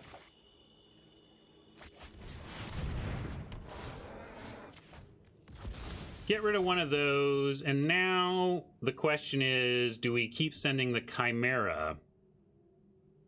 I'm gonna send it... I'm gonna send the Envoy and the Chimera because they represent a 4-turn clock. If they have removal for one of these, we can use the other to block the Nyxborn. And it's only really devastating here if they have 2 removal spells, and they have 2 cards in hand and 1 off the top. We might save this back to chump out of desperation, but then it shortens this clock we're trying to build. So, again, more, are we trying to get him dead or are we trying to be defensive? It's tough, but I am going to try to keep this clock going, and they didn't seem to have tricks last turn or they would have attacked differently. So it really feels like we're at least safe to block the Brute. If they have very specifically +2/+1, this could be really bad. So one thing I'm going to do here, like we could go like this and like this, which is kind of what we want to do anyway, right? But if they have +2/+1, we get utterly blown out. I guess this still lives. This still trades no matter what. So actually, maybe it's okay. Maybe we do both, because even with +2/+1 here, this becomes a 5/3 and still trades. Yeah, even if they have a +2/+1, this still trades. So I actually do like double blocking here. What I didn't want to do is double block if +2/+1 meant that we were going to get blown out on both fronts. But since we can only get blown out on this front, we will offer this up and then see what happens. All right, instead we got the double trade, which is what we wanted, of course. I'm going to get rid of the big one just in case. It's also an enchantment, so it's the thing that the Laguna dude could get. Wow, Oppo really in on these 7/3s. I don't like them, but risk almost doing some work for him. But we're gonna get this new one with the grasp, and I like this race. It's in our favor currently.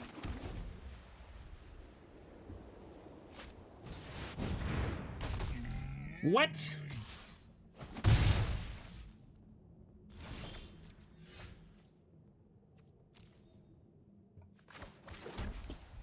All right.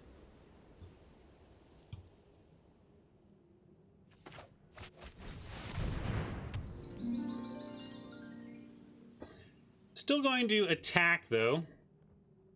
I guess if they have like a plus, if they have a pump spell, we lose. We could leave back the Envoy to chump, and it extends our clock by 2 turns. That's the question. Yeah, I guess a Red Omen gets us 2. All right, I'll be a little more conservative. Haj wants to swing with both now. That's interesting. So Haj wants to keep the pressure on a 2-turn clock.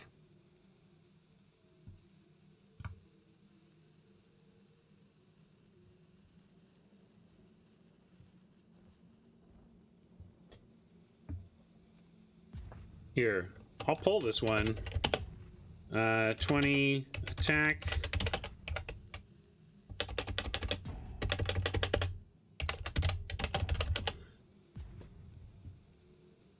I'm curious about this.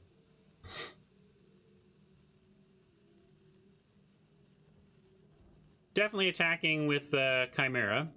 Our fundamental question is, are we leaving Envoy back to block?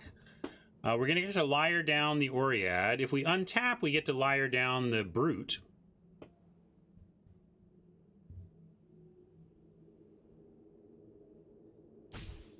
Well, Haj and Intangible want to go both. I respect both of those players who are suggesting the attack both.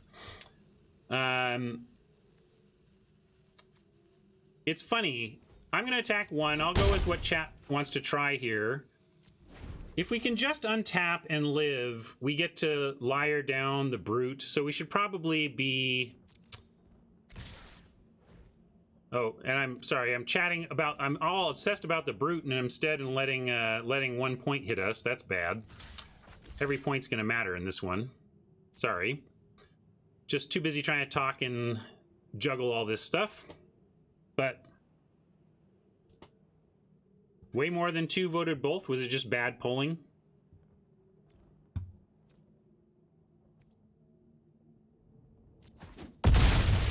Sorry about the extra point here. We should not have taken damage from the Oread. Although...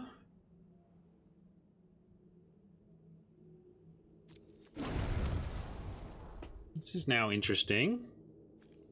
I guess we tap this. Doesn't really matter. We're going to untap anyway. Paper ballots! Paper ballots!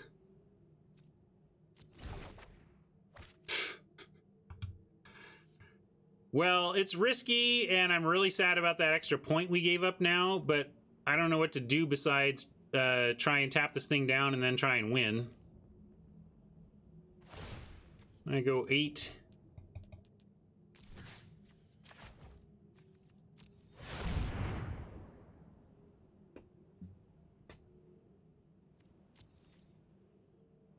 Hodge wants to play the land. I guess I'm holding 1 back for deception. But Hodge has a reasonable point. White does have +2/+2, so they could have given this enough potentially to...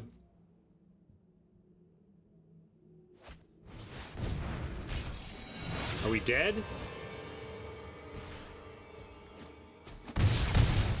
I don't even know what this does. We better read it.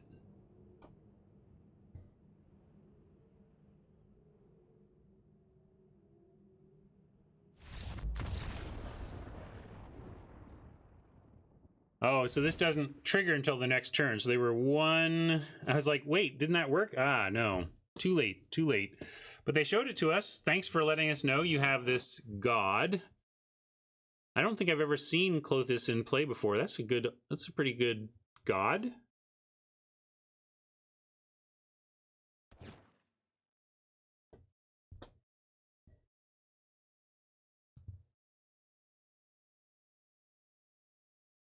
Aspect of Hydra? You mean Hydra's growth? But it wouldn't have blanked it. That's not a instant. Clothis triggers at the beginning of your main phase, which had already passed.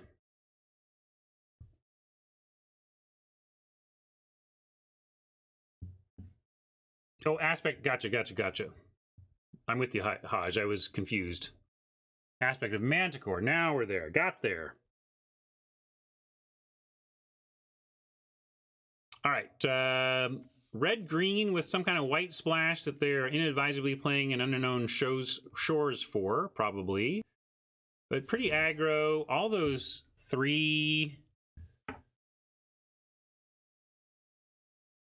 We could steal their 7/3s with a minion's return. Might want the libation. What will we cut for libation if we play it?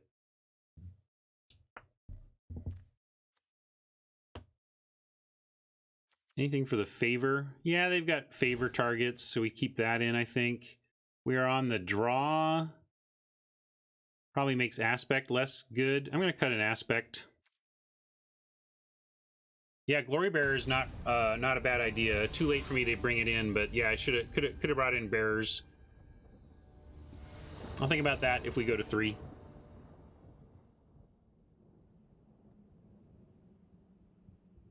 Libation seems unlikely to actually hit the god, but if they go turn 3 with it, it could.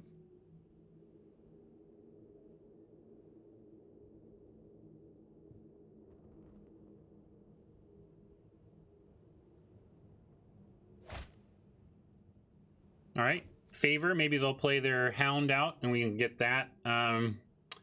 Very reactive, but I'm going to keep. This has got pretty good reactions. Revoke gets rid of a god.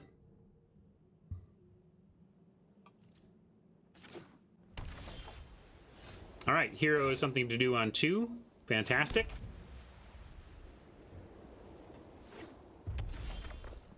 And pilgrim for 3. So our okay hand has turned very good with our first 2 draws.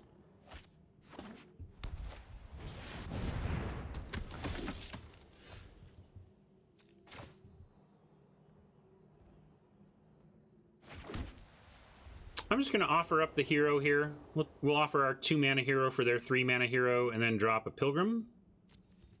I don't think they'll take this. Their creature's a little better.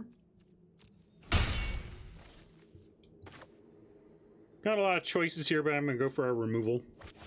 Always feels correct to get removal first with a pilgrim.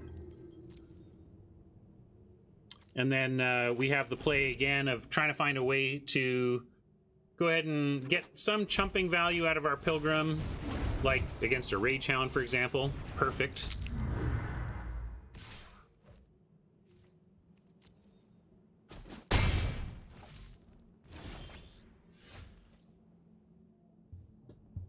Fought Fools picked a bunch of junk rares in GRN, netting 160 gems. Then my barely playable deck went 2-3. It got me thinking if there's some kind of line that exists where picking the nth rare that doesn't help your deck begins to be negative gem EV. Almost certainly at some point. We do have favor for the Hound, but I'm quite excited about the idea of getting the Pilgrim in our yard to omen it back. So even though we have, we could control. We could do either one. Am I just being fancy play? Is it fancy play to want a Pilgrim block the Hound and then get the Pilgrim back? When we can just Mogus Favor and maybe even Myers Grasp the hero and just go.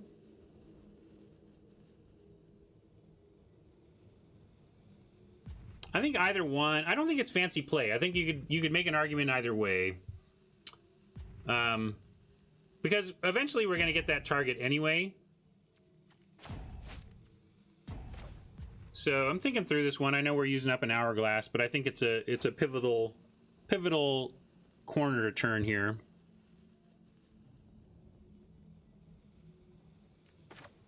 Because we can go.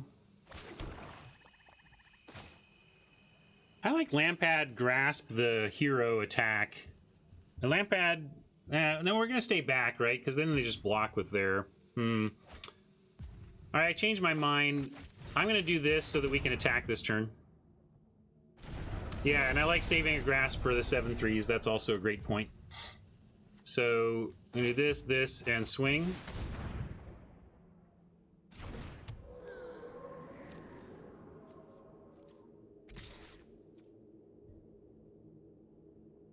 Pilgrim and Lampad can double block, although then they'll probably take out the Lampad and I want the Pilgrim dead. I'm just going to trade 3 for 3 and let the hero go. Yeah, we could also sack the Pilgrim if we want.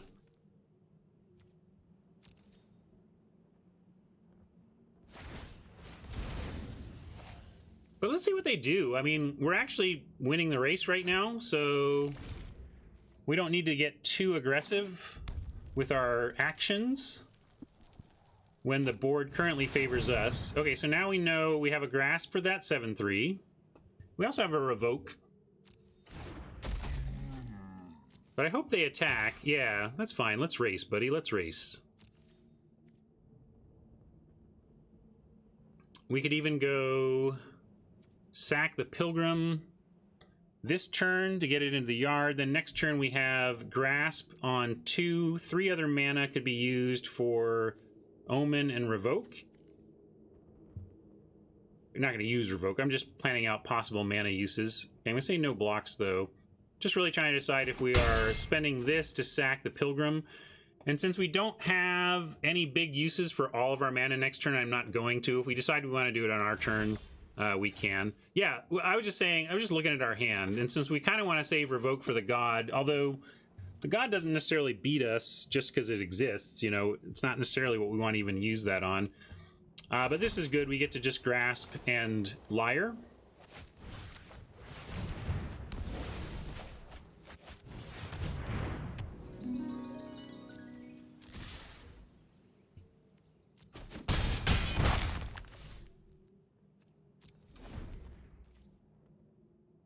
Yeah, but maybe I'm not respecting it because it came so late last time, but it seemed beatable.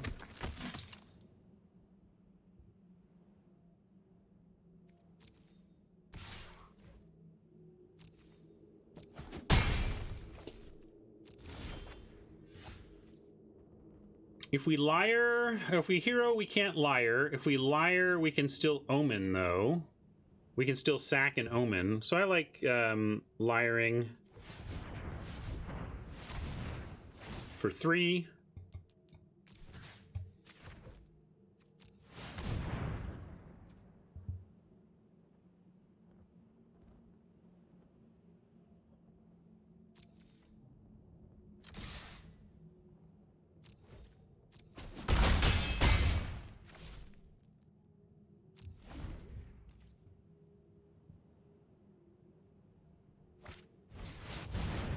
Presence. That is solid. But I think we're still in great shape. Yeah, and it's risky. I mean, I think if they attack, we just actually win. So I'm not sure what they're... Oh, I guess we don't just win because... But with... We've come close.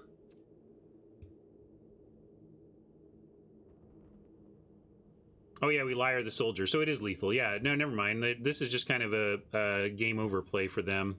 We don't even need to do the Omen stuff.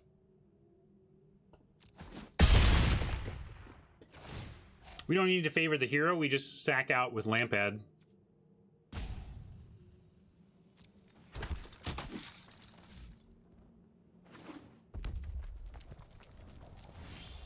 I'm not going to Omen anyway. Like, why? It doesn't do anything.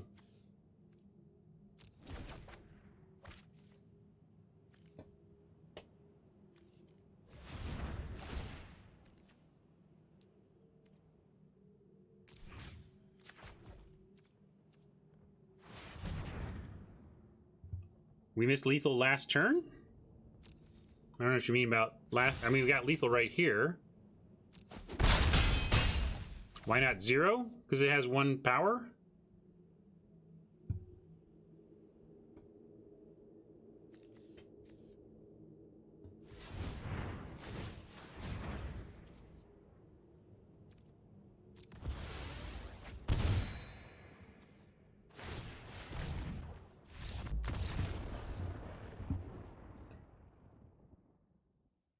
Ah, No Worries East. Magic is hard. We got there. All right. Well, after 2 days in a row of no gems back, we at least got our 800 back here. So let's up our record to 2 and 1. That's nice.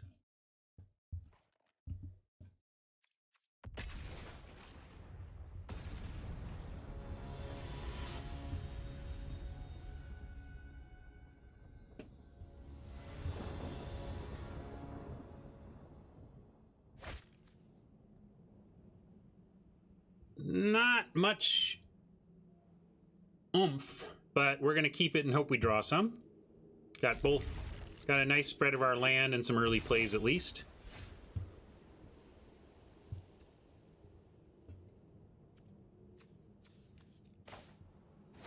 Harv asks, Ryan, on your spreadsheet in the calculations, with 20k gem purchase and at your 50% win rate, could you could you calculate the expected amount of entries and card packs on your spreadsheet? It could be calculated. Whether I'm going to do that for you is another thing entirely, but it's doable. Maybe we throw down an envoy and try and trade with the Leonin. This is we have another envoy here. So actually I like envoy, try and trade. And then the trouble with calculating your exact EV is that it depends on whether or not you expect to 4x the set outside of that. Like whether or not you have a complete collection changes how that's going to play out. Which is why it's a hard thing to EV and why I've kind of left gem value from cards and packs out of my calculations. And I let people do that on their own. We could...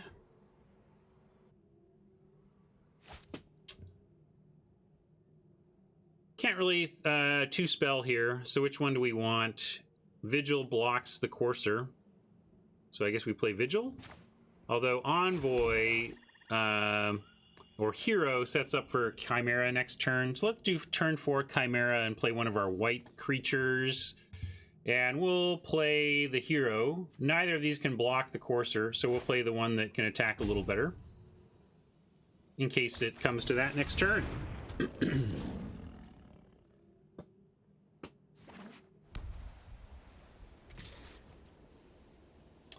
Yeah, it's still just an average, as original T-Mac points out.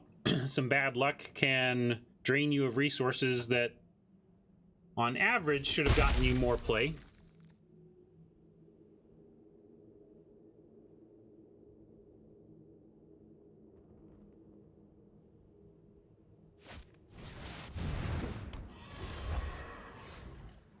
I'm lamping. I'm aspect of lamping.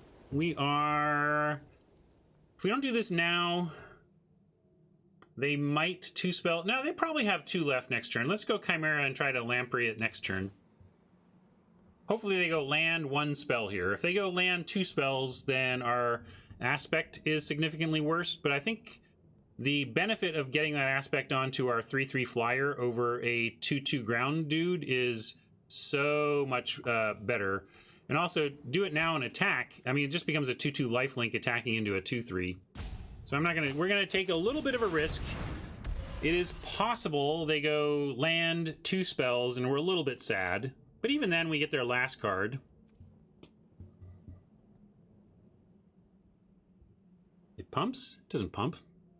Oh, it's a hero. Yeah, this hero. Sorry, you're right. I was thinking the spell doesn't pump, but yes, the hero pumps. Read cards, Ryan. Man, this game is hard. A lot to track all the time. There's the land. Let's see if they 2-spell it.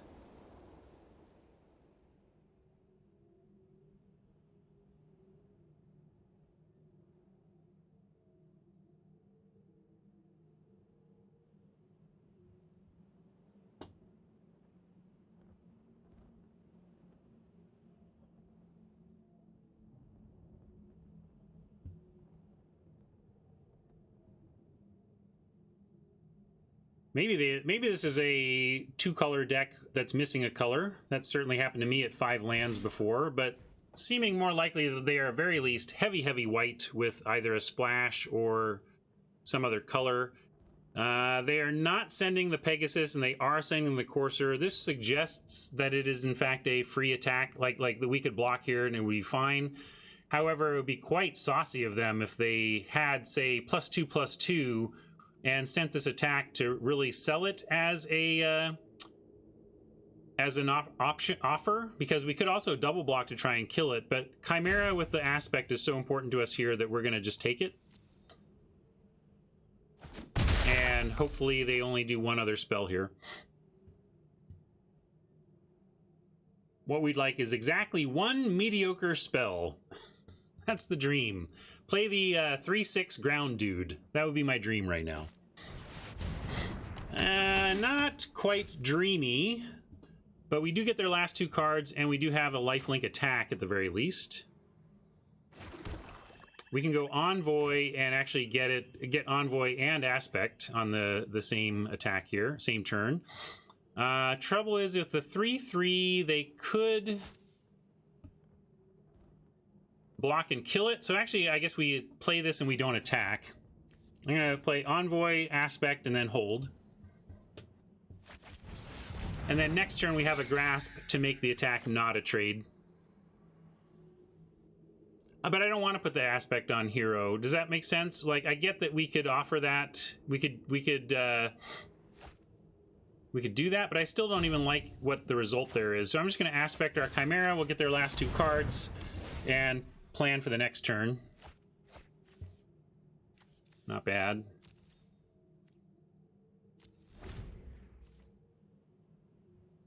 So now we have Grasp for their Pegasus. Or even Grasp for the hero. And then we just kind of work them down.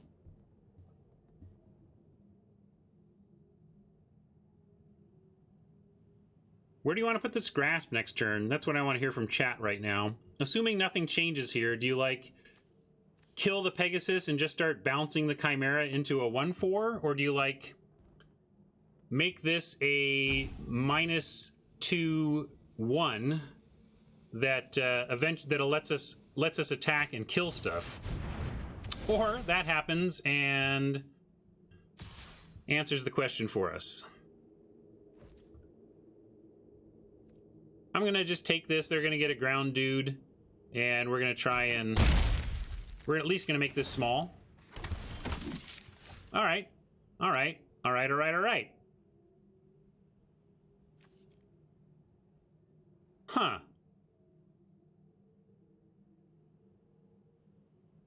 Yeah, I guess I like Commanding Presence on the Chimera, attack, Grasp on the Pegasus, and then Envoy can bounce with the Pegasus.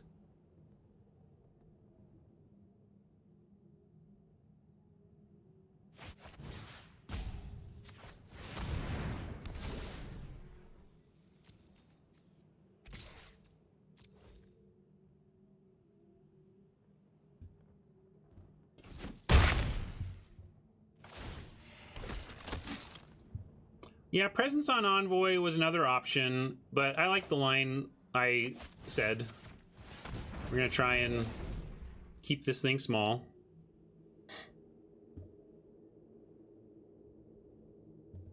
They're also top decking, you know, so hopefully they hit lands here or there.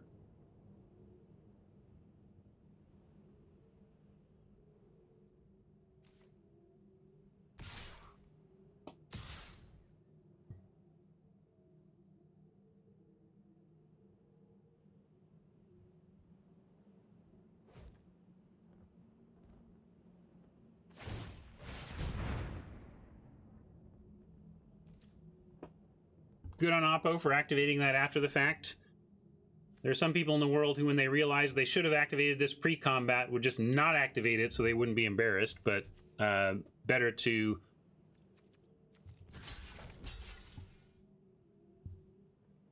show your mistake and make the optimal play there rather than hide it because you're embarrassed. And I think this is right. We're going to make them have something. I mean, they might. But this was top decked, so if they've got an answer to our plan here, it's because they top decked it.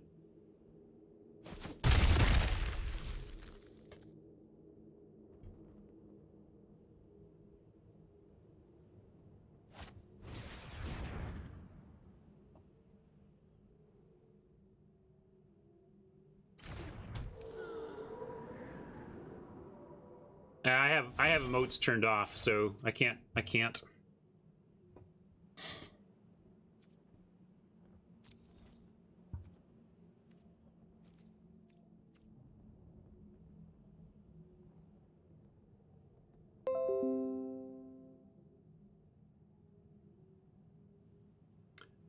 Great point. If they choose to use that Life's Bounty on the Pegasus, they can drop our negative enchantment. But let's hope maybe they don't notice. I'm gonna play like they don't notice. Oops, don't want to attack with all these. I'm not the only one who doesn't read cards.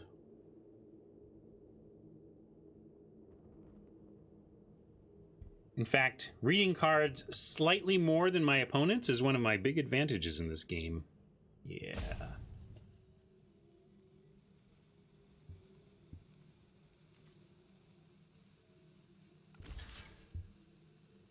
Great. Maybe they're going for the bounty save hero play. Oh, that would be fantastic. Do it. Do it. Do it. Do it.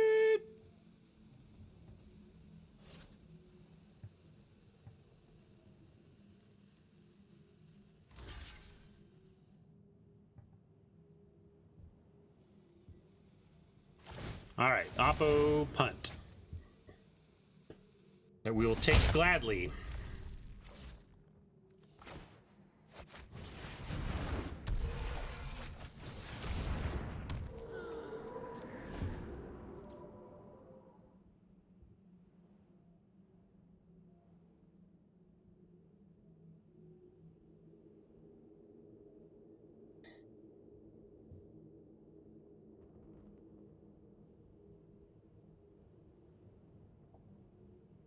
Either they don't know how protection works, or they just forgot in this case.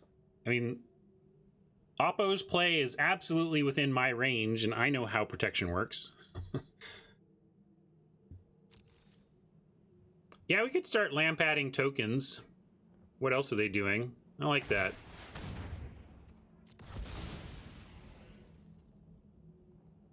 It's just easy to forget. And I think it is complicated relative to other Magic mechanics. It's very complicated. It does 4 different things, Spider. And it doesn't do the thing people think, which is protect you against, like, Wrath of God, you know? But it was in Alpha. Yeah, it was in the very first set.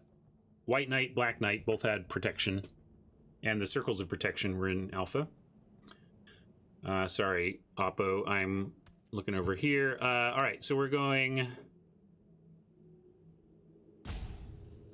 Focus back on task at hand. They don't have 3 power in the air, so we can attack with Chimera as well.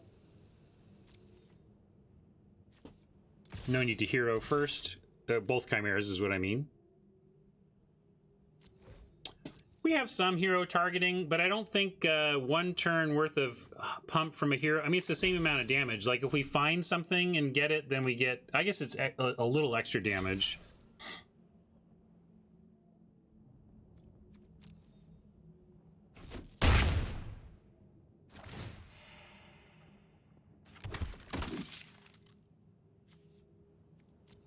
But the Death's Vigil plan of just sacking this stuff is really quite good. I mean, they're at 10, and we have 1, 2, 3, 4, 5, 6, 7. I mean, they're at a virtual 3 right now. I mean, you'd need 7 mana. But basically, if we go sack, sack, sack, untap, attack, sack, sack, sack, we win. So they're like, they need to... Pegasus maybe keeps them alive. I guess flying blockers keeps them alive, but they start to have to chump.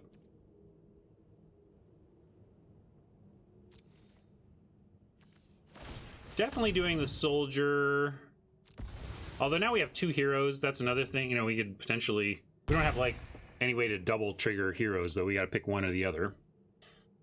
I'm not gonna sack anymore, though.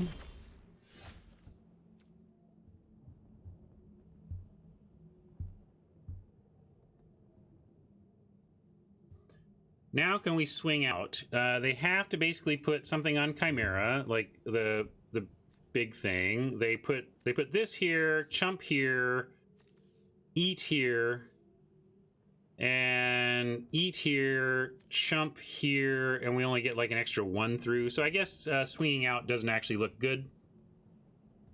No, it doesn't. Sacking hero doesn't target, so it doesn't pump it. So, just trying to see if we could come up with a win this turn, and we can't really, especially with Pegasus being able to get some lifelink. So, we're gonna do this. Just the big Chimera.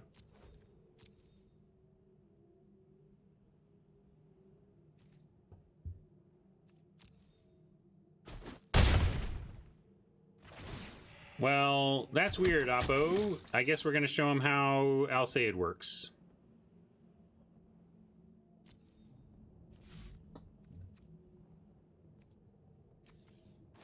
Because they have no cards in hand, so this is guaranteed to work. That's what I meant, Lampad.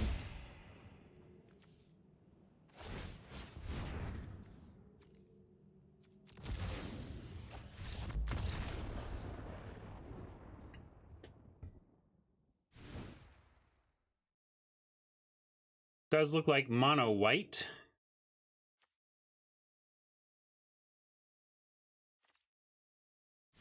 Let's bring in a flicker for that presence. Oh, sorry. Tim Meme, you got it. Sometimes I miss that in the heat of the battle. There are some who call me Tim.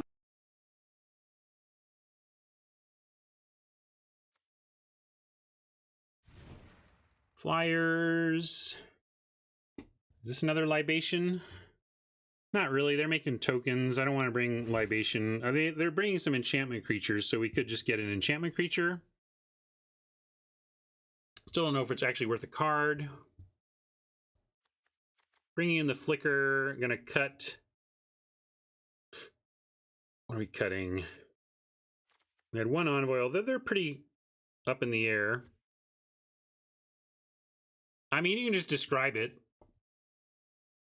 Just say something that describes the meme, either the song, the card, or the animation, anything. You like Glory Bearer over Courser? I suppose it doesn't do... We can add a Glory Bearer, but, like...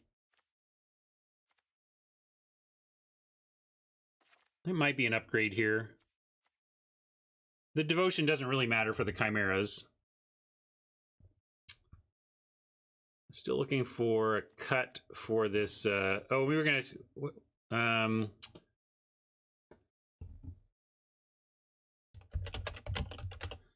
gonna do a better name. That's a little better. Somebody wants a better kiss pun for this deck's name. That's fine too. But I'm gonna cut. What am I cutting? Cut one envoy. I'm just doing it. They got some flyers, so I don't love that cut. It was a desperation move, honestly.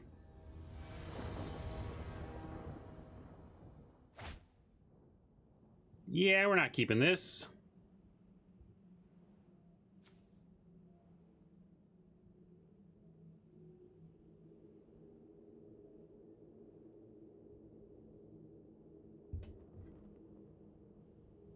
Yeah, we do have a Bleepus on 6. And the other direction. Oppo's going first. We have several low plays. You could make a weak argument for keeping this, but it doesn't do quite enough even on a land draw, so we're going to do it again. Sure. Let's cut Sentinel's Eyes, and I'm going to cut the Presence. We can go back and find, or maybe I'll cut the Revoke. I'm going to cut Revoke, and then Heliod can find us some removal, and Commanding Presence is solid.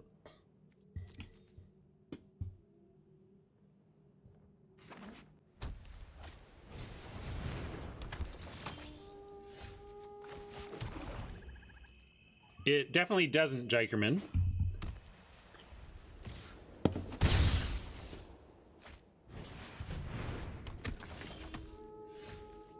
Well, Oppo has a game plan, and it's good against this draw. Well, I think I'm up with an aura here. Yeah.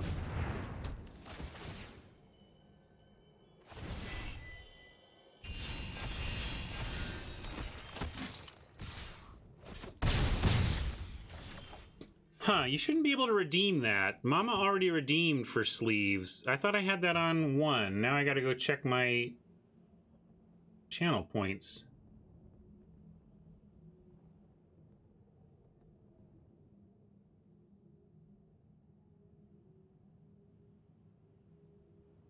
No.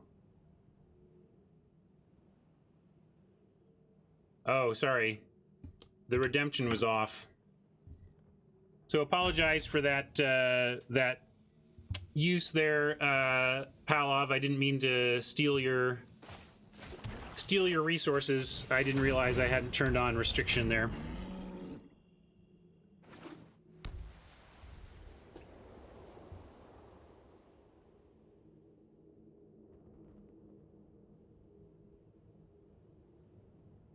I'll give you a meme redemption instead.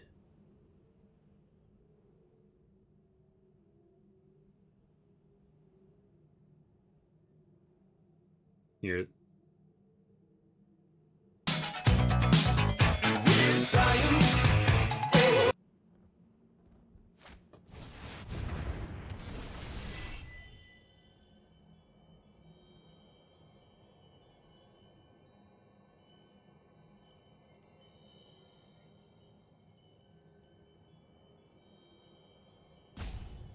So, game 3, you say?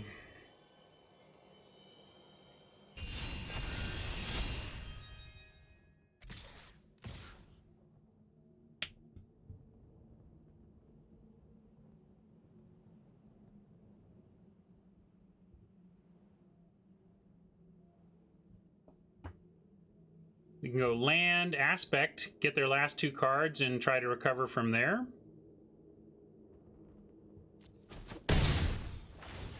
I got 0 of the secret layers. Well, it's literally our only move, so...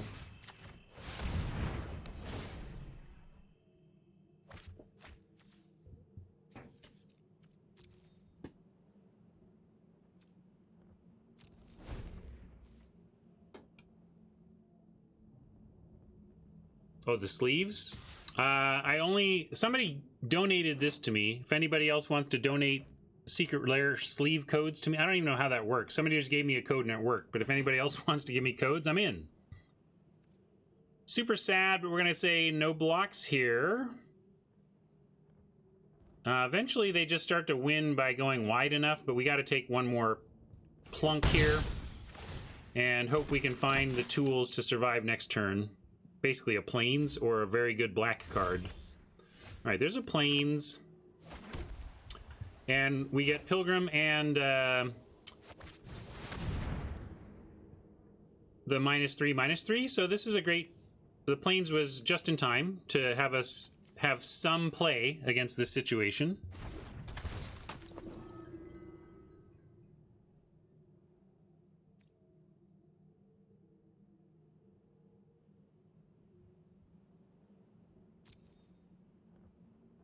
We do have others. Yeah, that doesn't get us anywhere, so we're going to grasp. And we could grasp and just kill this one Wayfarer, which would help if they can... Because they're going to omen and probably find an aura. That's a big problem here, is that I expect both of these to activate. We could shrink the one with Commanding Presence so that it is blockable. And... Or remove the second so that they only get one of these activations. I think we need to shrink the Commanding Presence one so that it is blockable, but I'm not 100% on this. It's what I'm gonna do though. Now, even with 2 Wayfarer activations, they don't get to get in with the one with Commanding Presence on it.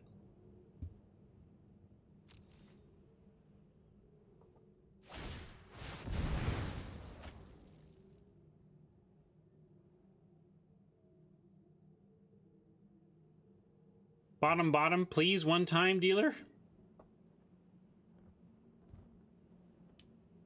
Bottom, we have a chance. Any kind of top here with an opponent who knows what they're doing, it probably means we're just toast.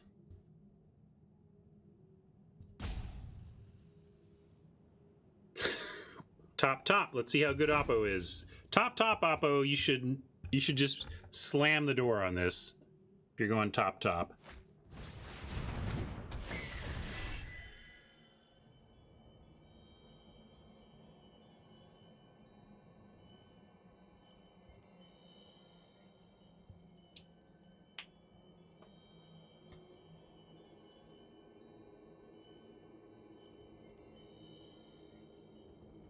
We still have 2 points of lifelink. That's pretty critical. We're at a virtual 8 on a swing out.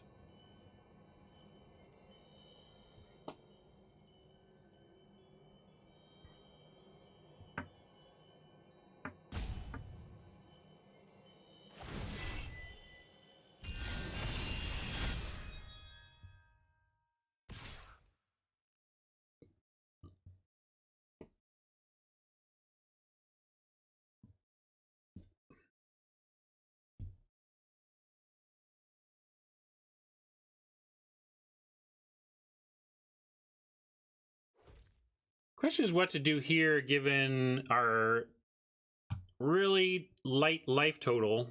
And I guess there's no question. The only question is whether we're chumping or taking. Feels like if we go to 3, we can't win, but it also feels like we can't win if we lose a blocker here. I'm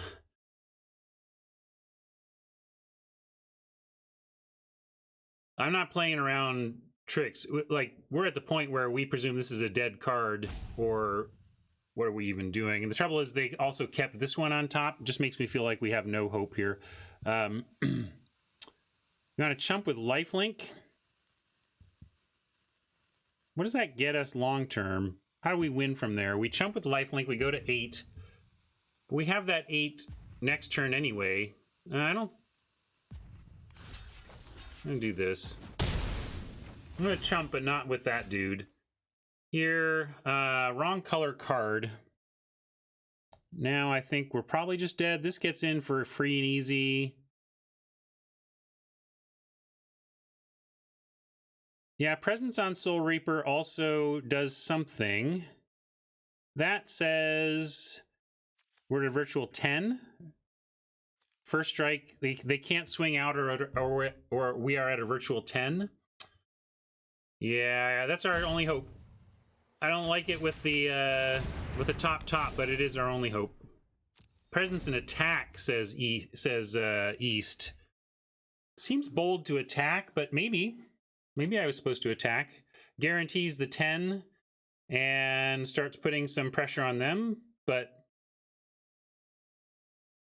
I know it. If we connect, we get a dude, but I imagine they just start chumping. All right, this is good though. If they're only attacking with Envoy here, we have Envoy on our turn to block it.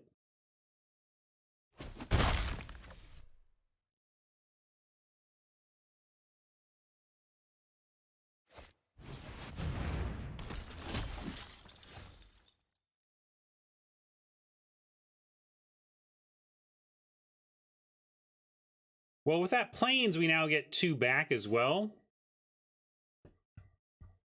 So now we can attack, because I like that we have two dudes to play.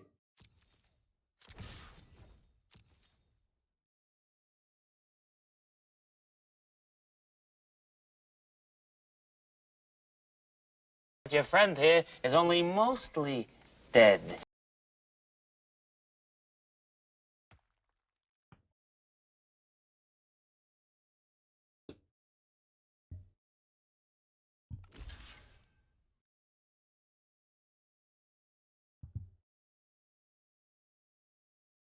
This is great that they're starting here with their chumping, because it gets a Wayfarer activation off the board.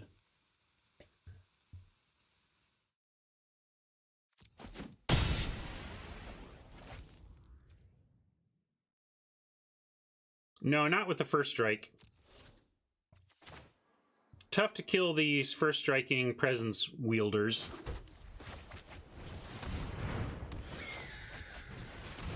Right, we take out 4 and they end up with it cost them their team.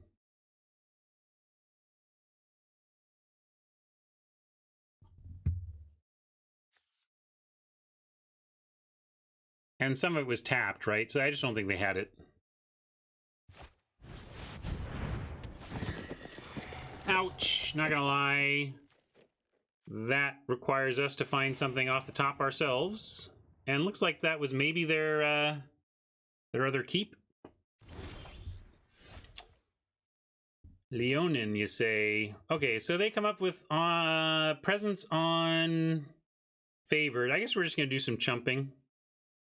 So let's head in with the Soul Reaper again.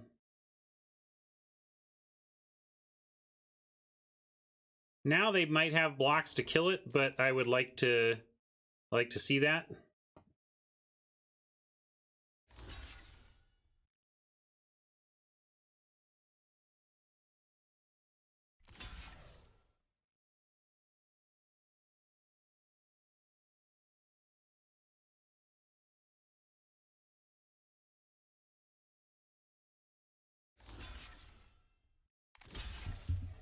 All right.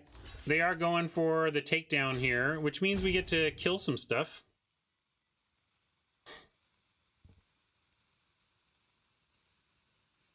Going to take out the Favored and the Wayfarer, I think, with our 4 points of first strike.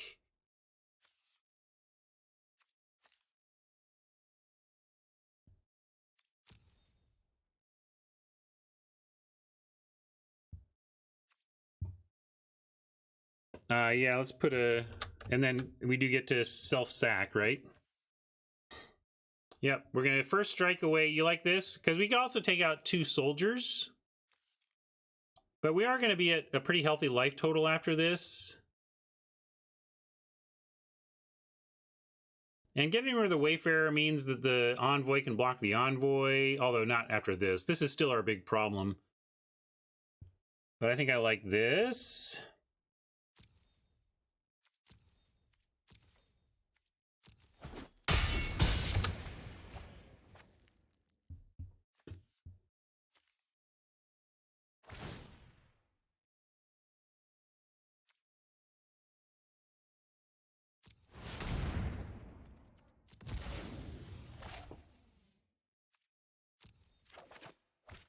Mm-hmm.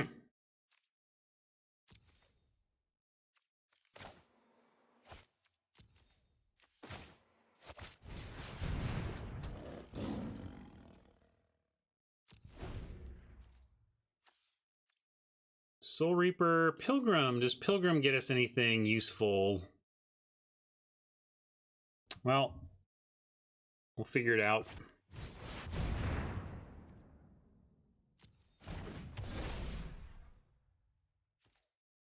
All right. right, everyone. Chill.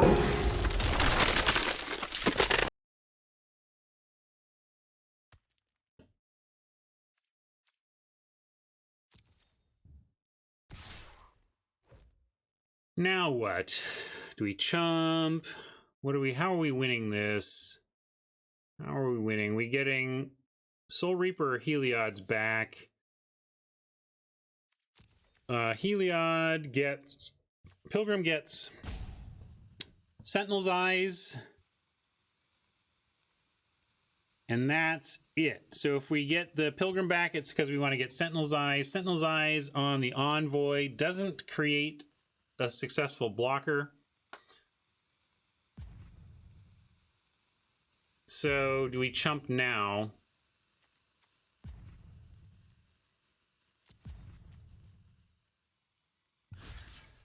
I'm going to chump because saving the Envoy doesn't help us with defeating this Envoy, and we're kind of, our out is the Final Death. So I'm going to go ahead and chump, and we'll try to find Final Death.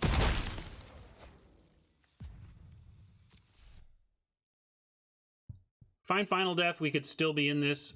If not, this Envoy with the presence is going to start getting real rough.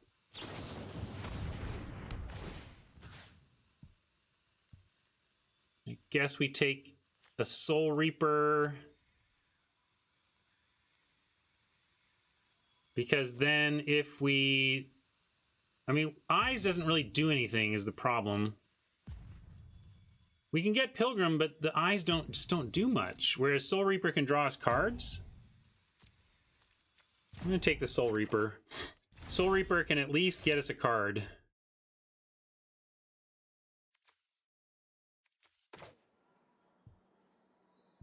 Eyes on Chimera does something.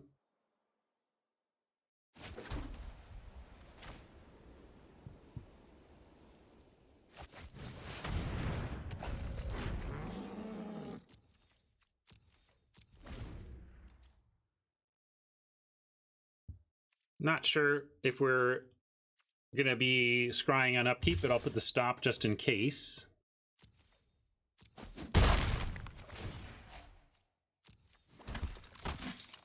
But yeah, if one of our outs is bleeping the Envoy, we need to keep the Omen around. So if we sack something, it'll be like Hero to go digging.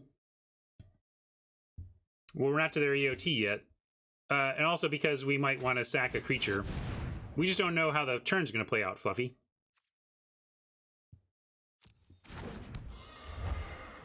Yeah, I think we actually need to sack the Hero. Or no, we sack the Lost Pride, since the Hero can at least block 1/1s.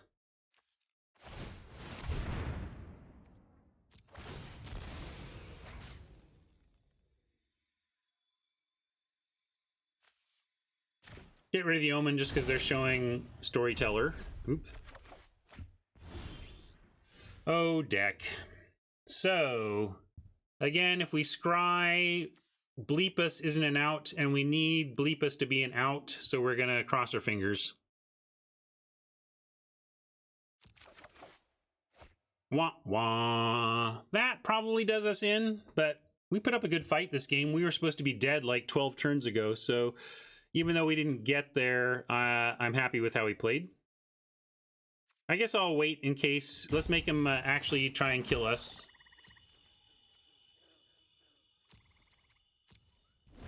I don't see how we recover from here, though. Even if we stack our deck, how do we actually turn that into a win?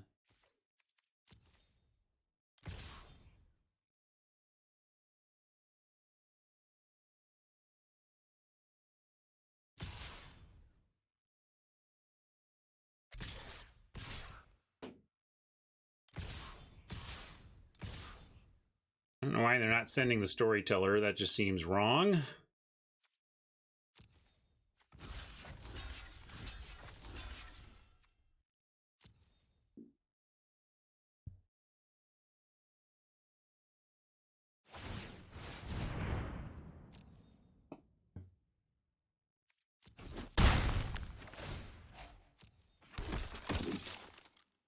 But they're showing us some stuff, so let's keep looking for cards. But I think this is our last turn in this game. Trouble is that doesn't actually... My problem now is that, again, we could stack our deck and still not win this.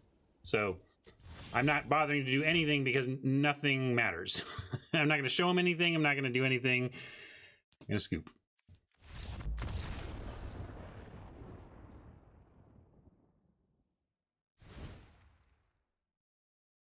All right, it's even 1-1 in our effort to find our gems back. We're looking to pick up this win to get 3 wins and our gem cost back from Oppo.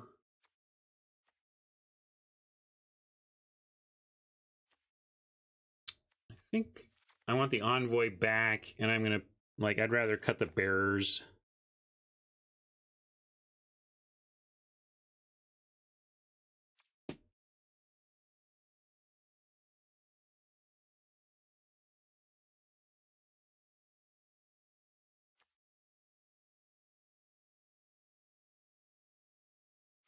Yeah, all right. Well, this deck is okay, you know. We didn't do a par pull, but this is just kind of an average deck. Fluffy, I can't see running Libation against someone who's looking to make 1/1 tokens. We're just asking to pay 3 mana to have them sacrifice their presence token. You may be thinking of in terms of using the enchantment side, but they had enough enchantment stuff going on that it feels like there's a lot of options there as well.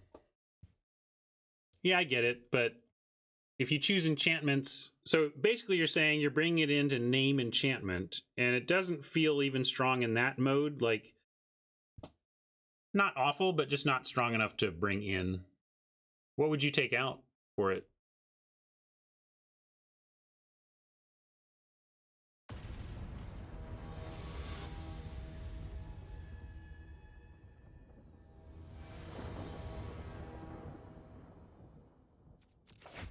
Oh, deck. Show me the planes on top and I keep... I mean, show me the planes on top and this is pretty stellar. As it is... Let's try again. Keep this, and I'm going to pitch a swamp and be pretty happy about this as a mulligan.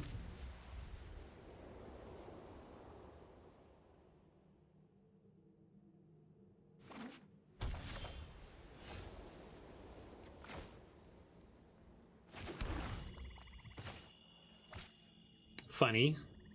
How does that work?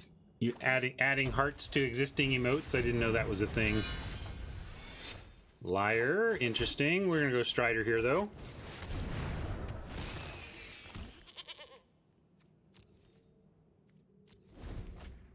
If they offer a trade, do we take it? Maybe. Woe Strider has escape, so it can come on back. Daxos, if it gets a little bigger, could be somewhat of an issue. We have Liar to knock it down to size. And if they come in... Well, let's see what they do. Let's just see what they do.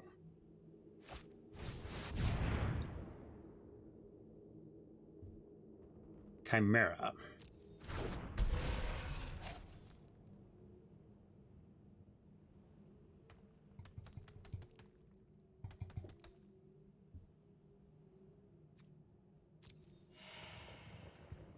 Well, that's a nice sequence.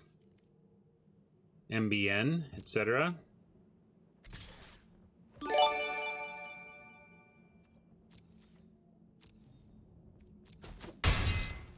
on, deck. How about a grasp? Not a grasp. We could put Sentinel's Eyes on the Strider. It becomes a 4/3 that they could block with the Chimera if they want. And it's actually not the worst. We could Lamprey to get 2 more of their cards, but then we don't have anything to attack with. I kind of like revoking Daxos, but it's not an urgent thing. We could do Liar Eyes this turn. Yeah, but if we put Eyes on, then it has Vigilance, although that doesn't matter too much.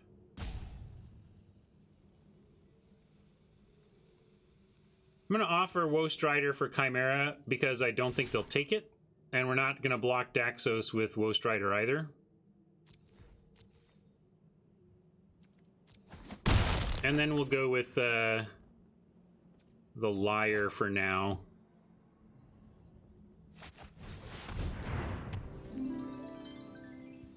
And Eyes, I'm going to wait on.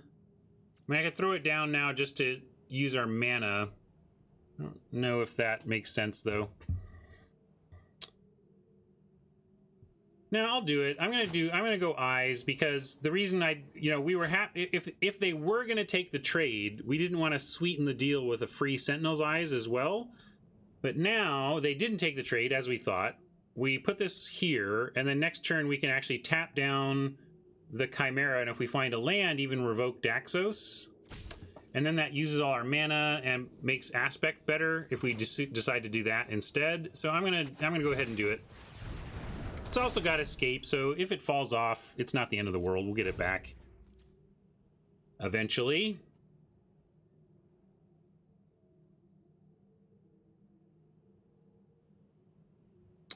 I'll try and get Rocket for you before, maybe if we end up going to the next match, or after this match, I will.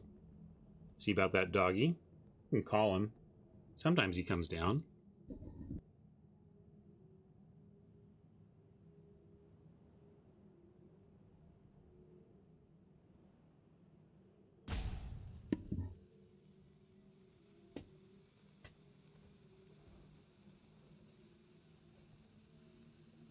I hear him stirring, but he hasn't come down.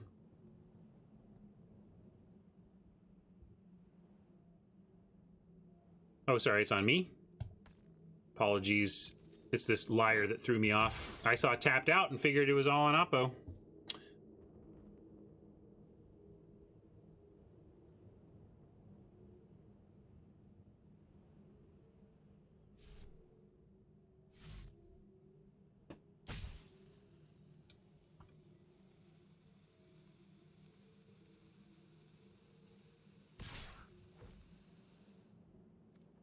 Okay. Now we have Revoke into a good attack. Yeah, I like this. We can now revoke the Courser or the Daxos. And I guess we revoke Daxos. Old big butt. We could sack this to Scry, but I'm not feeling the need since we actually have a plan for the turn anyway. We can Liar one and exile the other.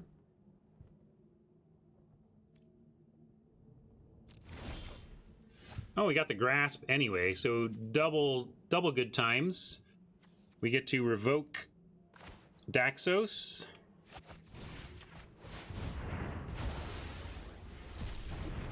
Grasp the Flyer and stride away.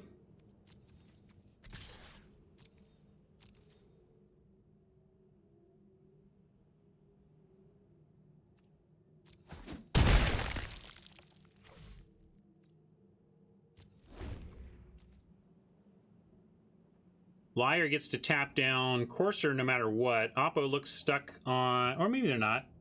This is their fourth turn, right? No. Feel like they're stuck on land. Maybe we both are.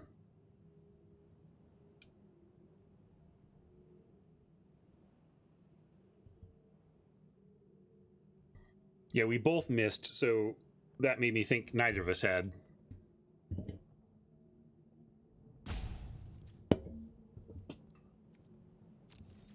Do I like scrying here? No, not yet, because I'm happy with, like, I'll play Aspect and be fine with that too. Or really we'll Liar. Like, I'm happy with land, I'm happy with spells, so I don't want to scry yet.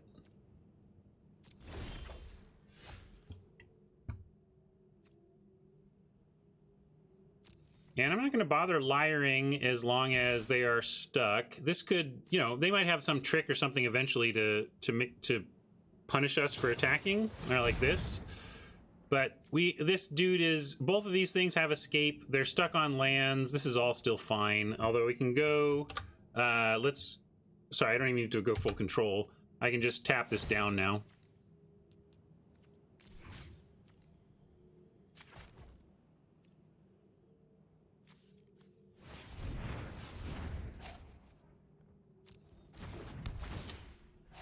Then we still get to keep our Strider intact. Just costs us a play for the turn, but that's all right.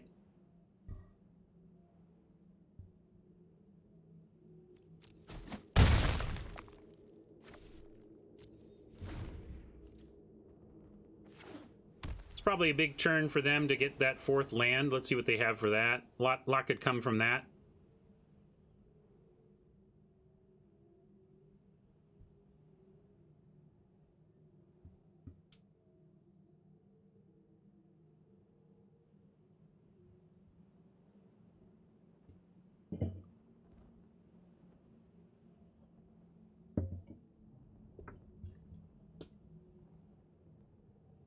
I think I want to have a weekend to like look at the state of this draft offline thing, but if there's some time, I mean, if we don't rattle off 5 wins here, I will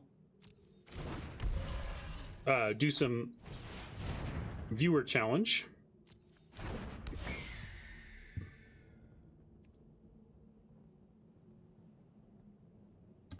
We could untap the Liar, tap down the Chimera, and then if they block, they lose all their creatures to the Woe Strider. If we draw a land, if we do that, we can't do anything else. So we're gonna certainly go, let's, now maybe we could scry. A little more interested in a scry now than I was before. Things have changed. Jay's not on today, nope. Omen of the Dead. Doesn't get us anything back right now, but it would get back the Woe Strider if they trade off for it.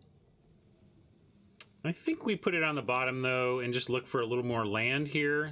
Don't think that's what we want. We do have Aspect. We're probably just playing Aspect.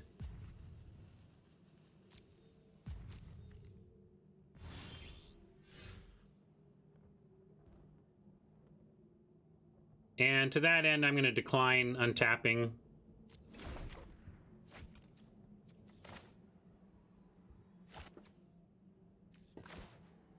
And eventually they'll probably trade this Woe Strider off, but I'm still going to go for the Aspect while the getting's pretty good.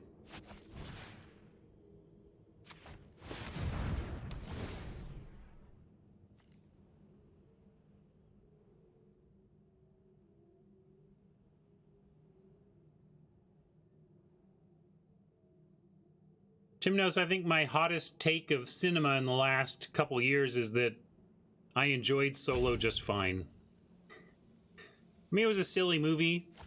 It's kind of sad that they explained everything we know and love about Han Solo and Chewbacca in one 2-hour movie representing one weekend or something. But that being said, it was a romp. I liked it. I think people expect too much out of Star Wars. So we could swing in, gain some life, trade for the Chimera. Are we happy to trade for Chimera or the 3 other creatures here?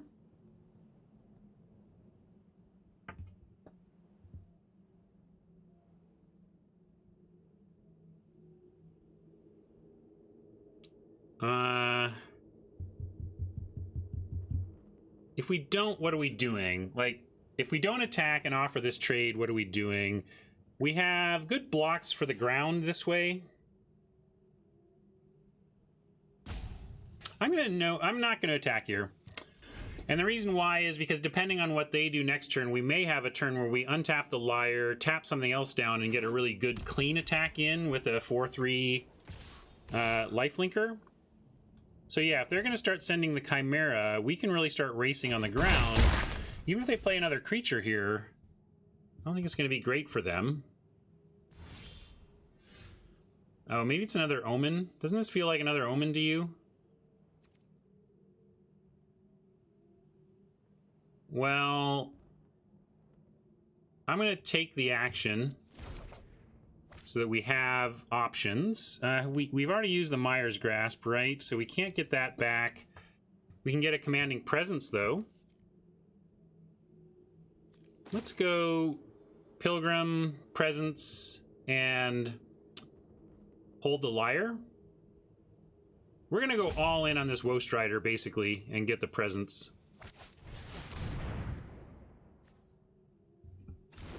I could have left black up in case we wanted the favor.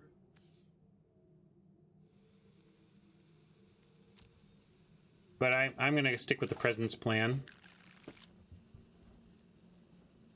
And I don't believe him. I think this is another Omen, and I'm not going to give up our Woe Strider when we have Commanding Presence coming. So we're just going to leave it back. Which is sad, because it's a Vigilant First Strike, a Vigilant Lifelinker, which you'd think would be good in this spot, but it's so good in this spot, I don't believe it.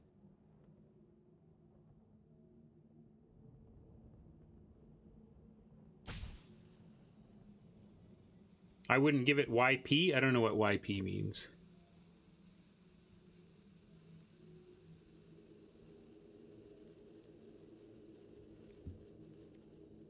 Lyre and mana, but if they Omen, it's not enough. They get to triple block and beat it.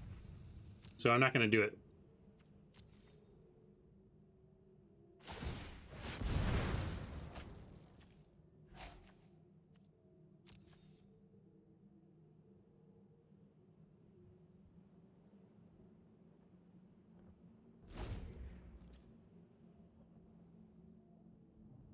I mean, isn't the fundamental question whether Han was immoral, wrong, or otherwise, you know, is he just a murderer? I mean, I think people need to get over it and accept that Han did what he did. That's what they... I mean, if George Lucas has regrets and wishes that he didn't make Han a murderer, well, George, you shouldn't have made Han a murderer, but...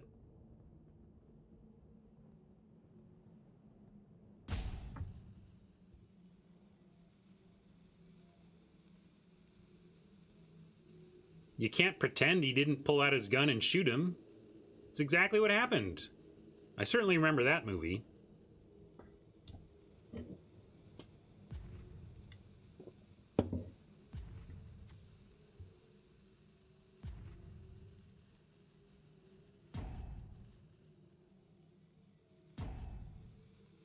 That's true.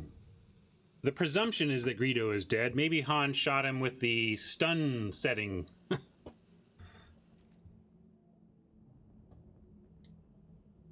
Okay, here we go. If having to make our Lyre decision, we can Lyre the Courser or the Envoy. There were suggestions to Lyre the Envoy, but I don't know why. I want to create an attack for the Strider next turn, and that's best accomplished by getting rid of that Courser. Although this is damage, and maybe 6 power First Strike gets through everything, and it doesn't matter.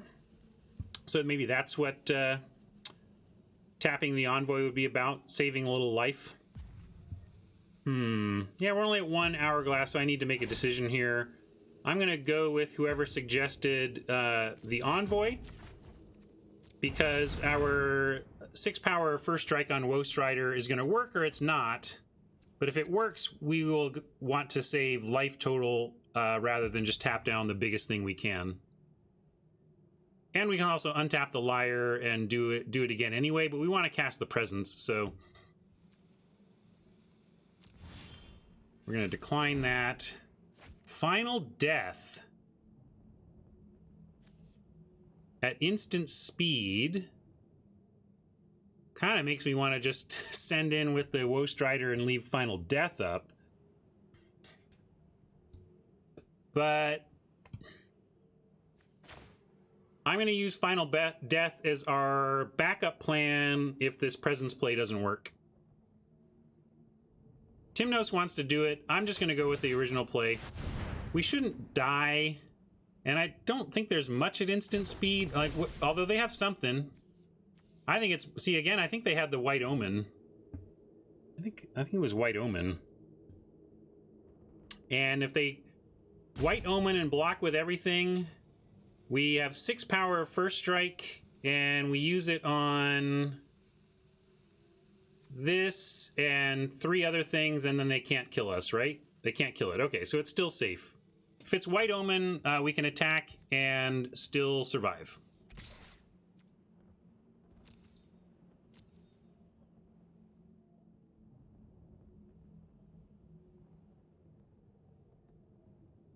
Sorry, I'm playing slow oppo. Got a lot to talk about with chat here. Pretty all in on this Strider, but it's quite a beast.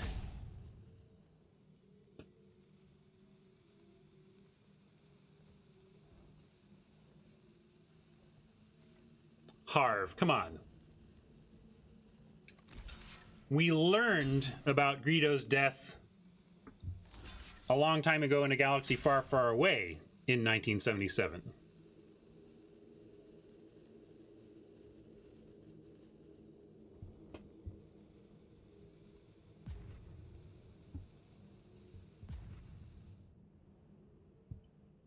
Well, they must have something since they're going for this. Too bad. But our plan is... Oops. I'm going to get this stuff lined up first, and we'll put the high toughness thing in the back. Maybe they don't understand first strike?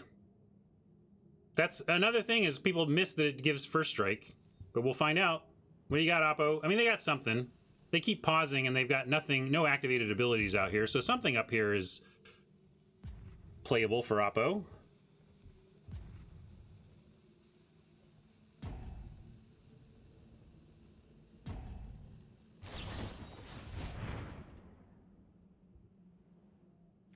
Okay, so they're just giving up, is what I see.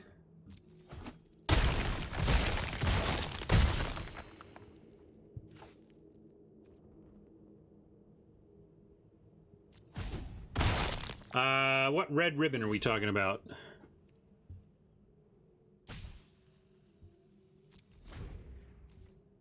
I think they forgot the first strike and then figured it out after it was too late, and then they just that was a I give up move.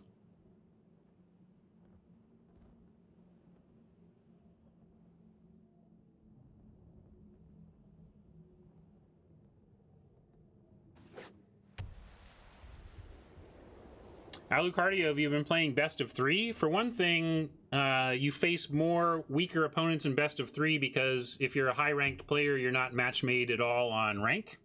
So...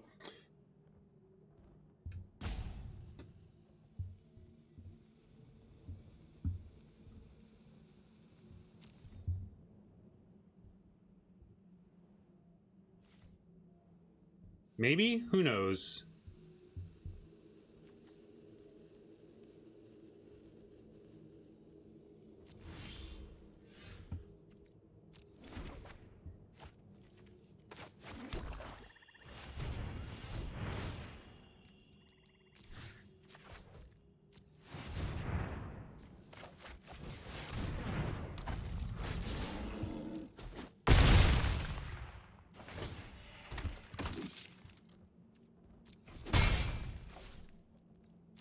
That's interesting. Ben Stark only plays best of 3. Does he worry about his rank at all? I don't know if, as a top player, whether he needs to worry about his arena rank.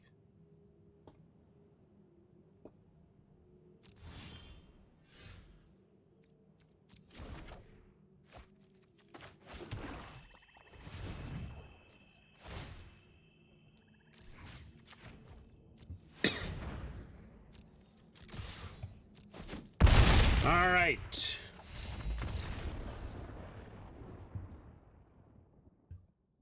Hey, gang, we did it.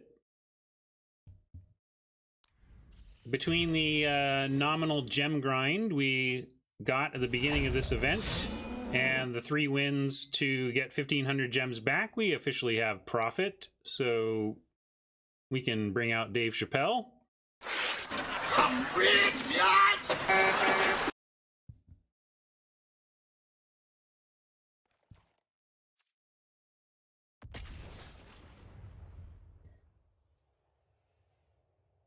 Great. Back to our 3 or more winning ways. Looking for 4.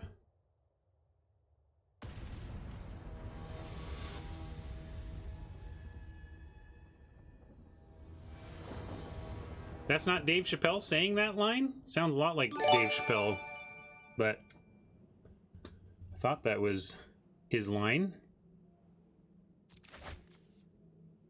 No black yet, but we'll keep this. Envoy into presence can win some games.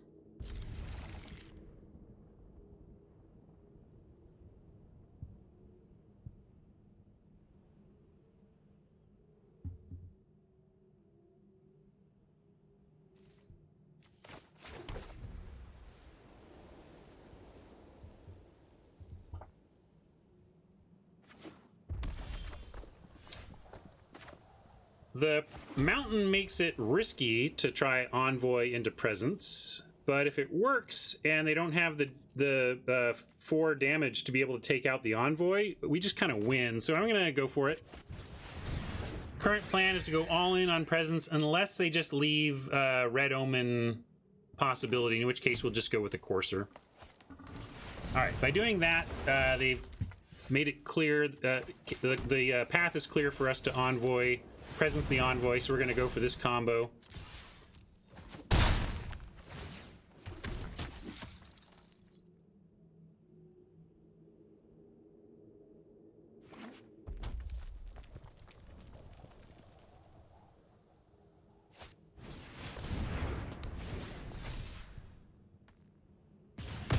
Oh, they had the one thing that got that. That stinks. So we got a little bit back out of it, but not the result we were hoping for out of our commanding presence. Really stinky.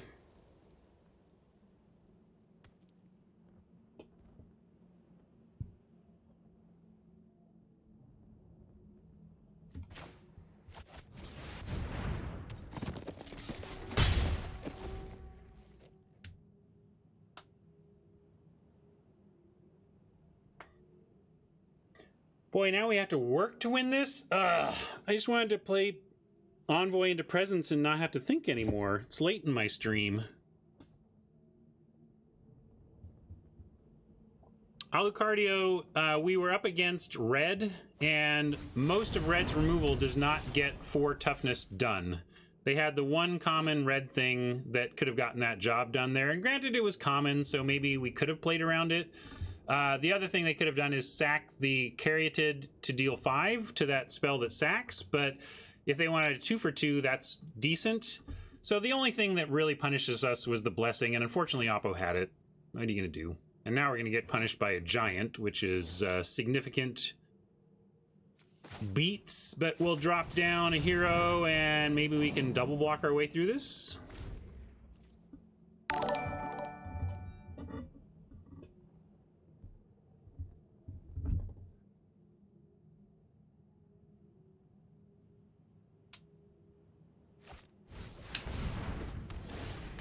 I don't know, Mama. Maybe this Oppo is accelerating us to Friday time.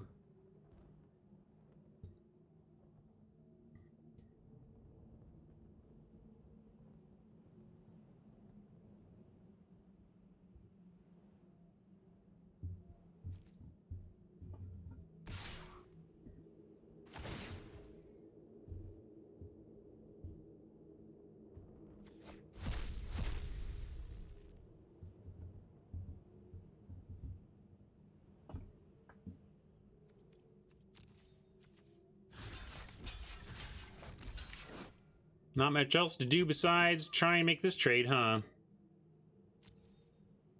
They have the 3-2 pump. We can't play around that. We gotta try and kill this thing. And if they have it, we move on. Yeah, Infuriate could end the game right now, but oh, and forgot about that as a mana source. Sometimes you do things that are highly likely to fail, but you do it because it's still your best chance to win the game.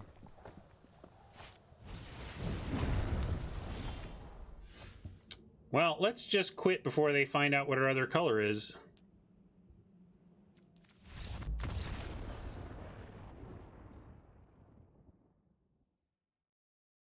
Maybe there was some road to recovery there, but it sure didn't feel like it. We were going to get gianted again next turn. Maybe we trade with the Rage Hound. Anyway, You could argue that was slightly premature, but it's also 1240 here. And I'm also kind of, in Ben Stark style, a bit ready to be done with this deck.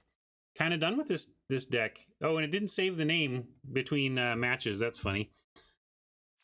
You can update your sideboard and you can update your name, but just like the sideboard, they revert back after sideboarding.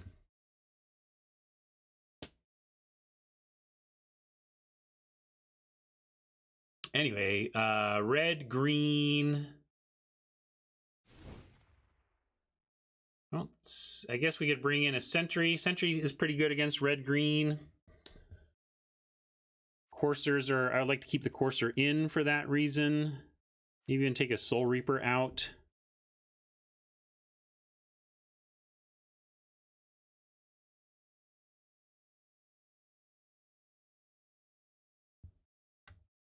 Yeah, what Ben believes and what are true and what is true can be two different things.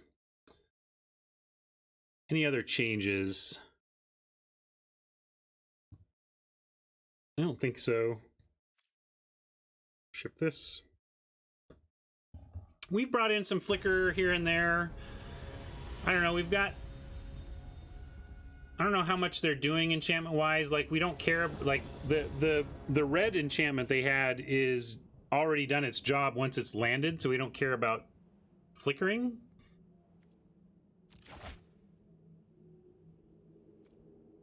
This is not great, but I'm not going to throw it back. Maybe I should, but I just can't quite do it.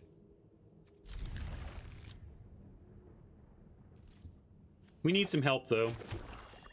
But we're gonna find one of our white 2-drops on top of library, right? Right, got it.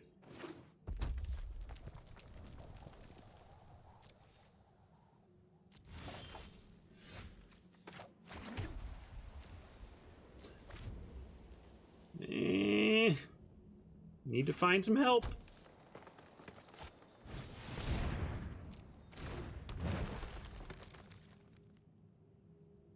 Man, 2 games in a row with Caryatid on 2. How about a Mogus's Favor for us?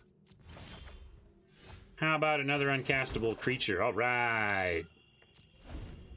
Well, this keep is not paying off. It hasn't hurt us too badly yet, but it's probably about to with the ramp from Caryatid. All right, that's not bad that they had a ramp to 4 but couldn't find something for it. I bet they come up with 4 power next turn, though, so I'd be expecting this to attack soon enough. Oh, wow, nice play, Oppo. Wow, great. I forgot that this that doubled the mana production. So now we are way up against it and probably done with this event. If we come up with, I mean, I don't even know what we want right now. We want a playable spell and then a plains.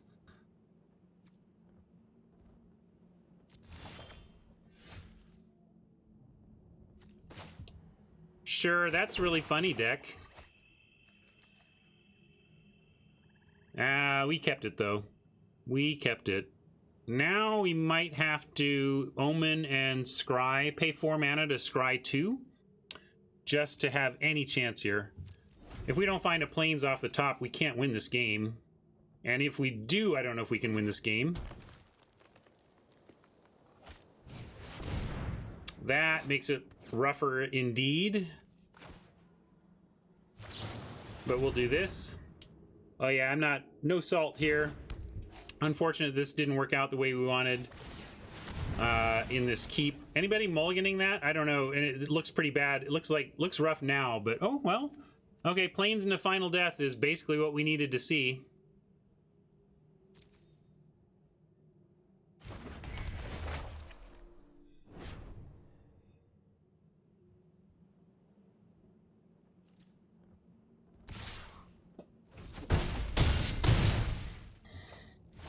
Should be 9 in the deck, I think. We'll try Sentry here, though. Scry again.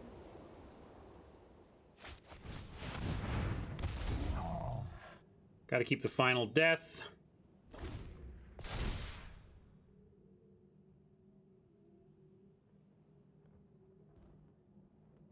Interesting they put it there, since I'm totally going to block the Rage Hound no matter what. Maybe they have more power for it.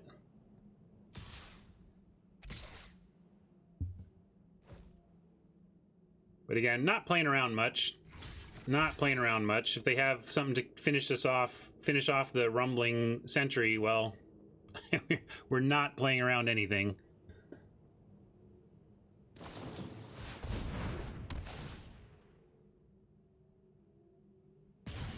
All right, this is still not the worst because they lose out on 5 power, although they probably are going to have to put the Triumph chapter on the Caryatid so they can attack with the Warden. Oh, they can put it there. Okay, well now we get to Final Death. Hopefully they... Let's see, this is going to be 3. So we have to Final Death wherever they put it, but they're going to put it on the Skirmisher. We'll take 5, and then hopefully not die. Hopefully somehow find recovery. Making sure we're not supposed to actually play a creature for removal here. I mean, we could, yeah, we can Final Death in response, and then this can't attack, right? So hopefully we stay at 6. Yeah, sorry, that's what I was thinking, that they go for Skirmisher and then we Final Death. My brain figured that out, then I started talking about it and didn't say it, and then Beard reminded me of the whole point of what I was trying to talk about.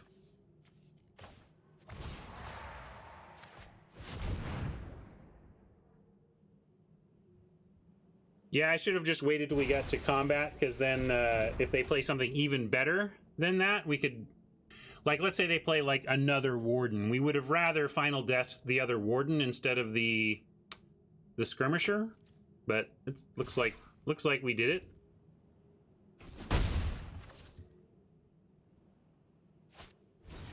Oh, Giant, just when I thought we were hanging in, just when I thought we might pull this out, the Giant says, nah, you did. This can't attack yet, though, so we're not...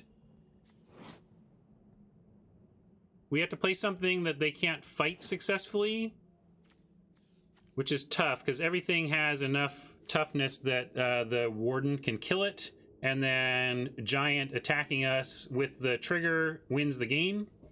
So we are Dobbs, but it's a Dobbs that Oppo is going to have to find, so let's make him find it. I guess I'll play something tough looking.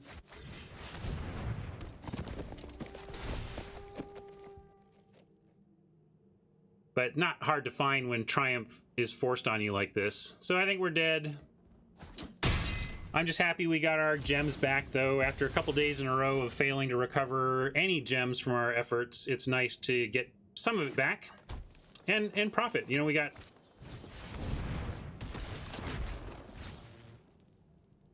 legit profit today on what was a medium deck. So let's be happy that we got profit out of a fairly medium deck. I did promise some play with viewers, though, so I'm going to follow through with that. I need one... Let me take a little bit of a lunch break, just like 5-10 minute break here. And then I'll play a couple of games of this with chat, because this is fun. I like Magic. Claim this prize. Open some packs.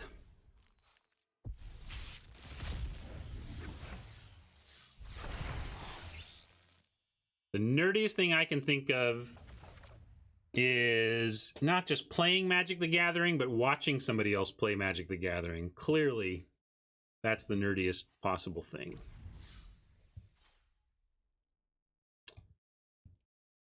Nerds!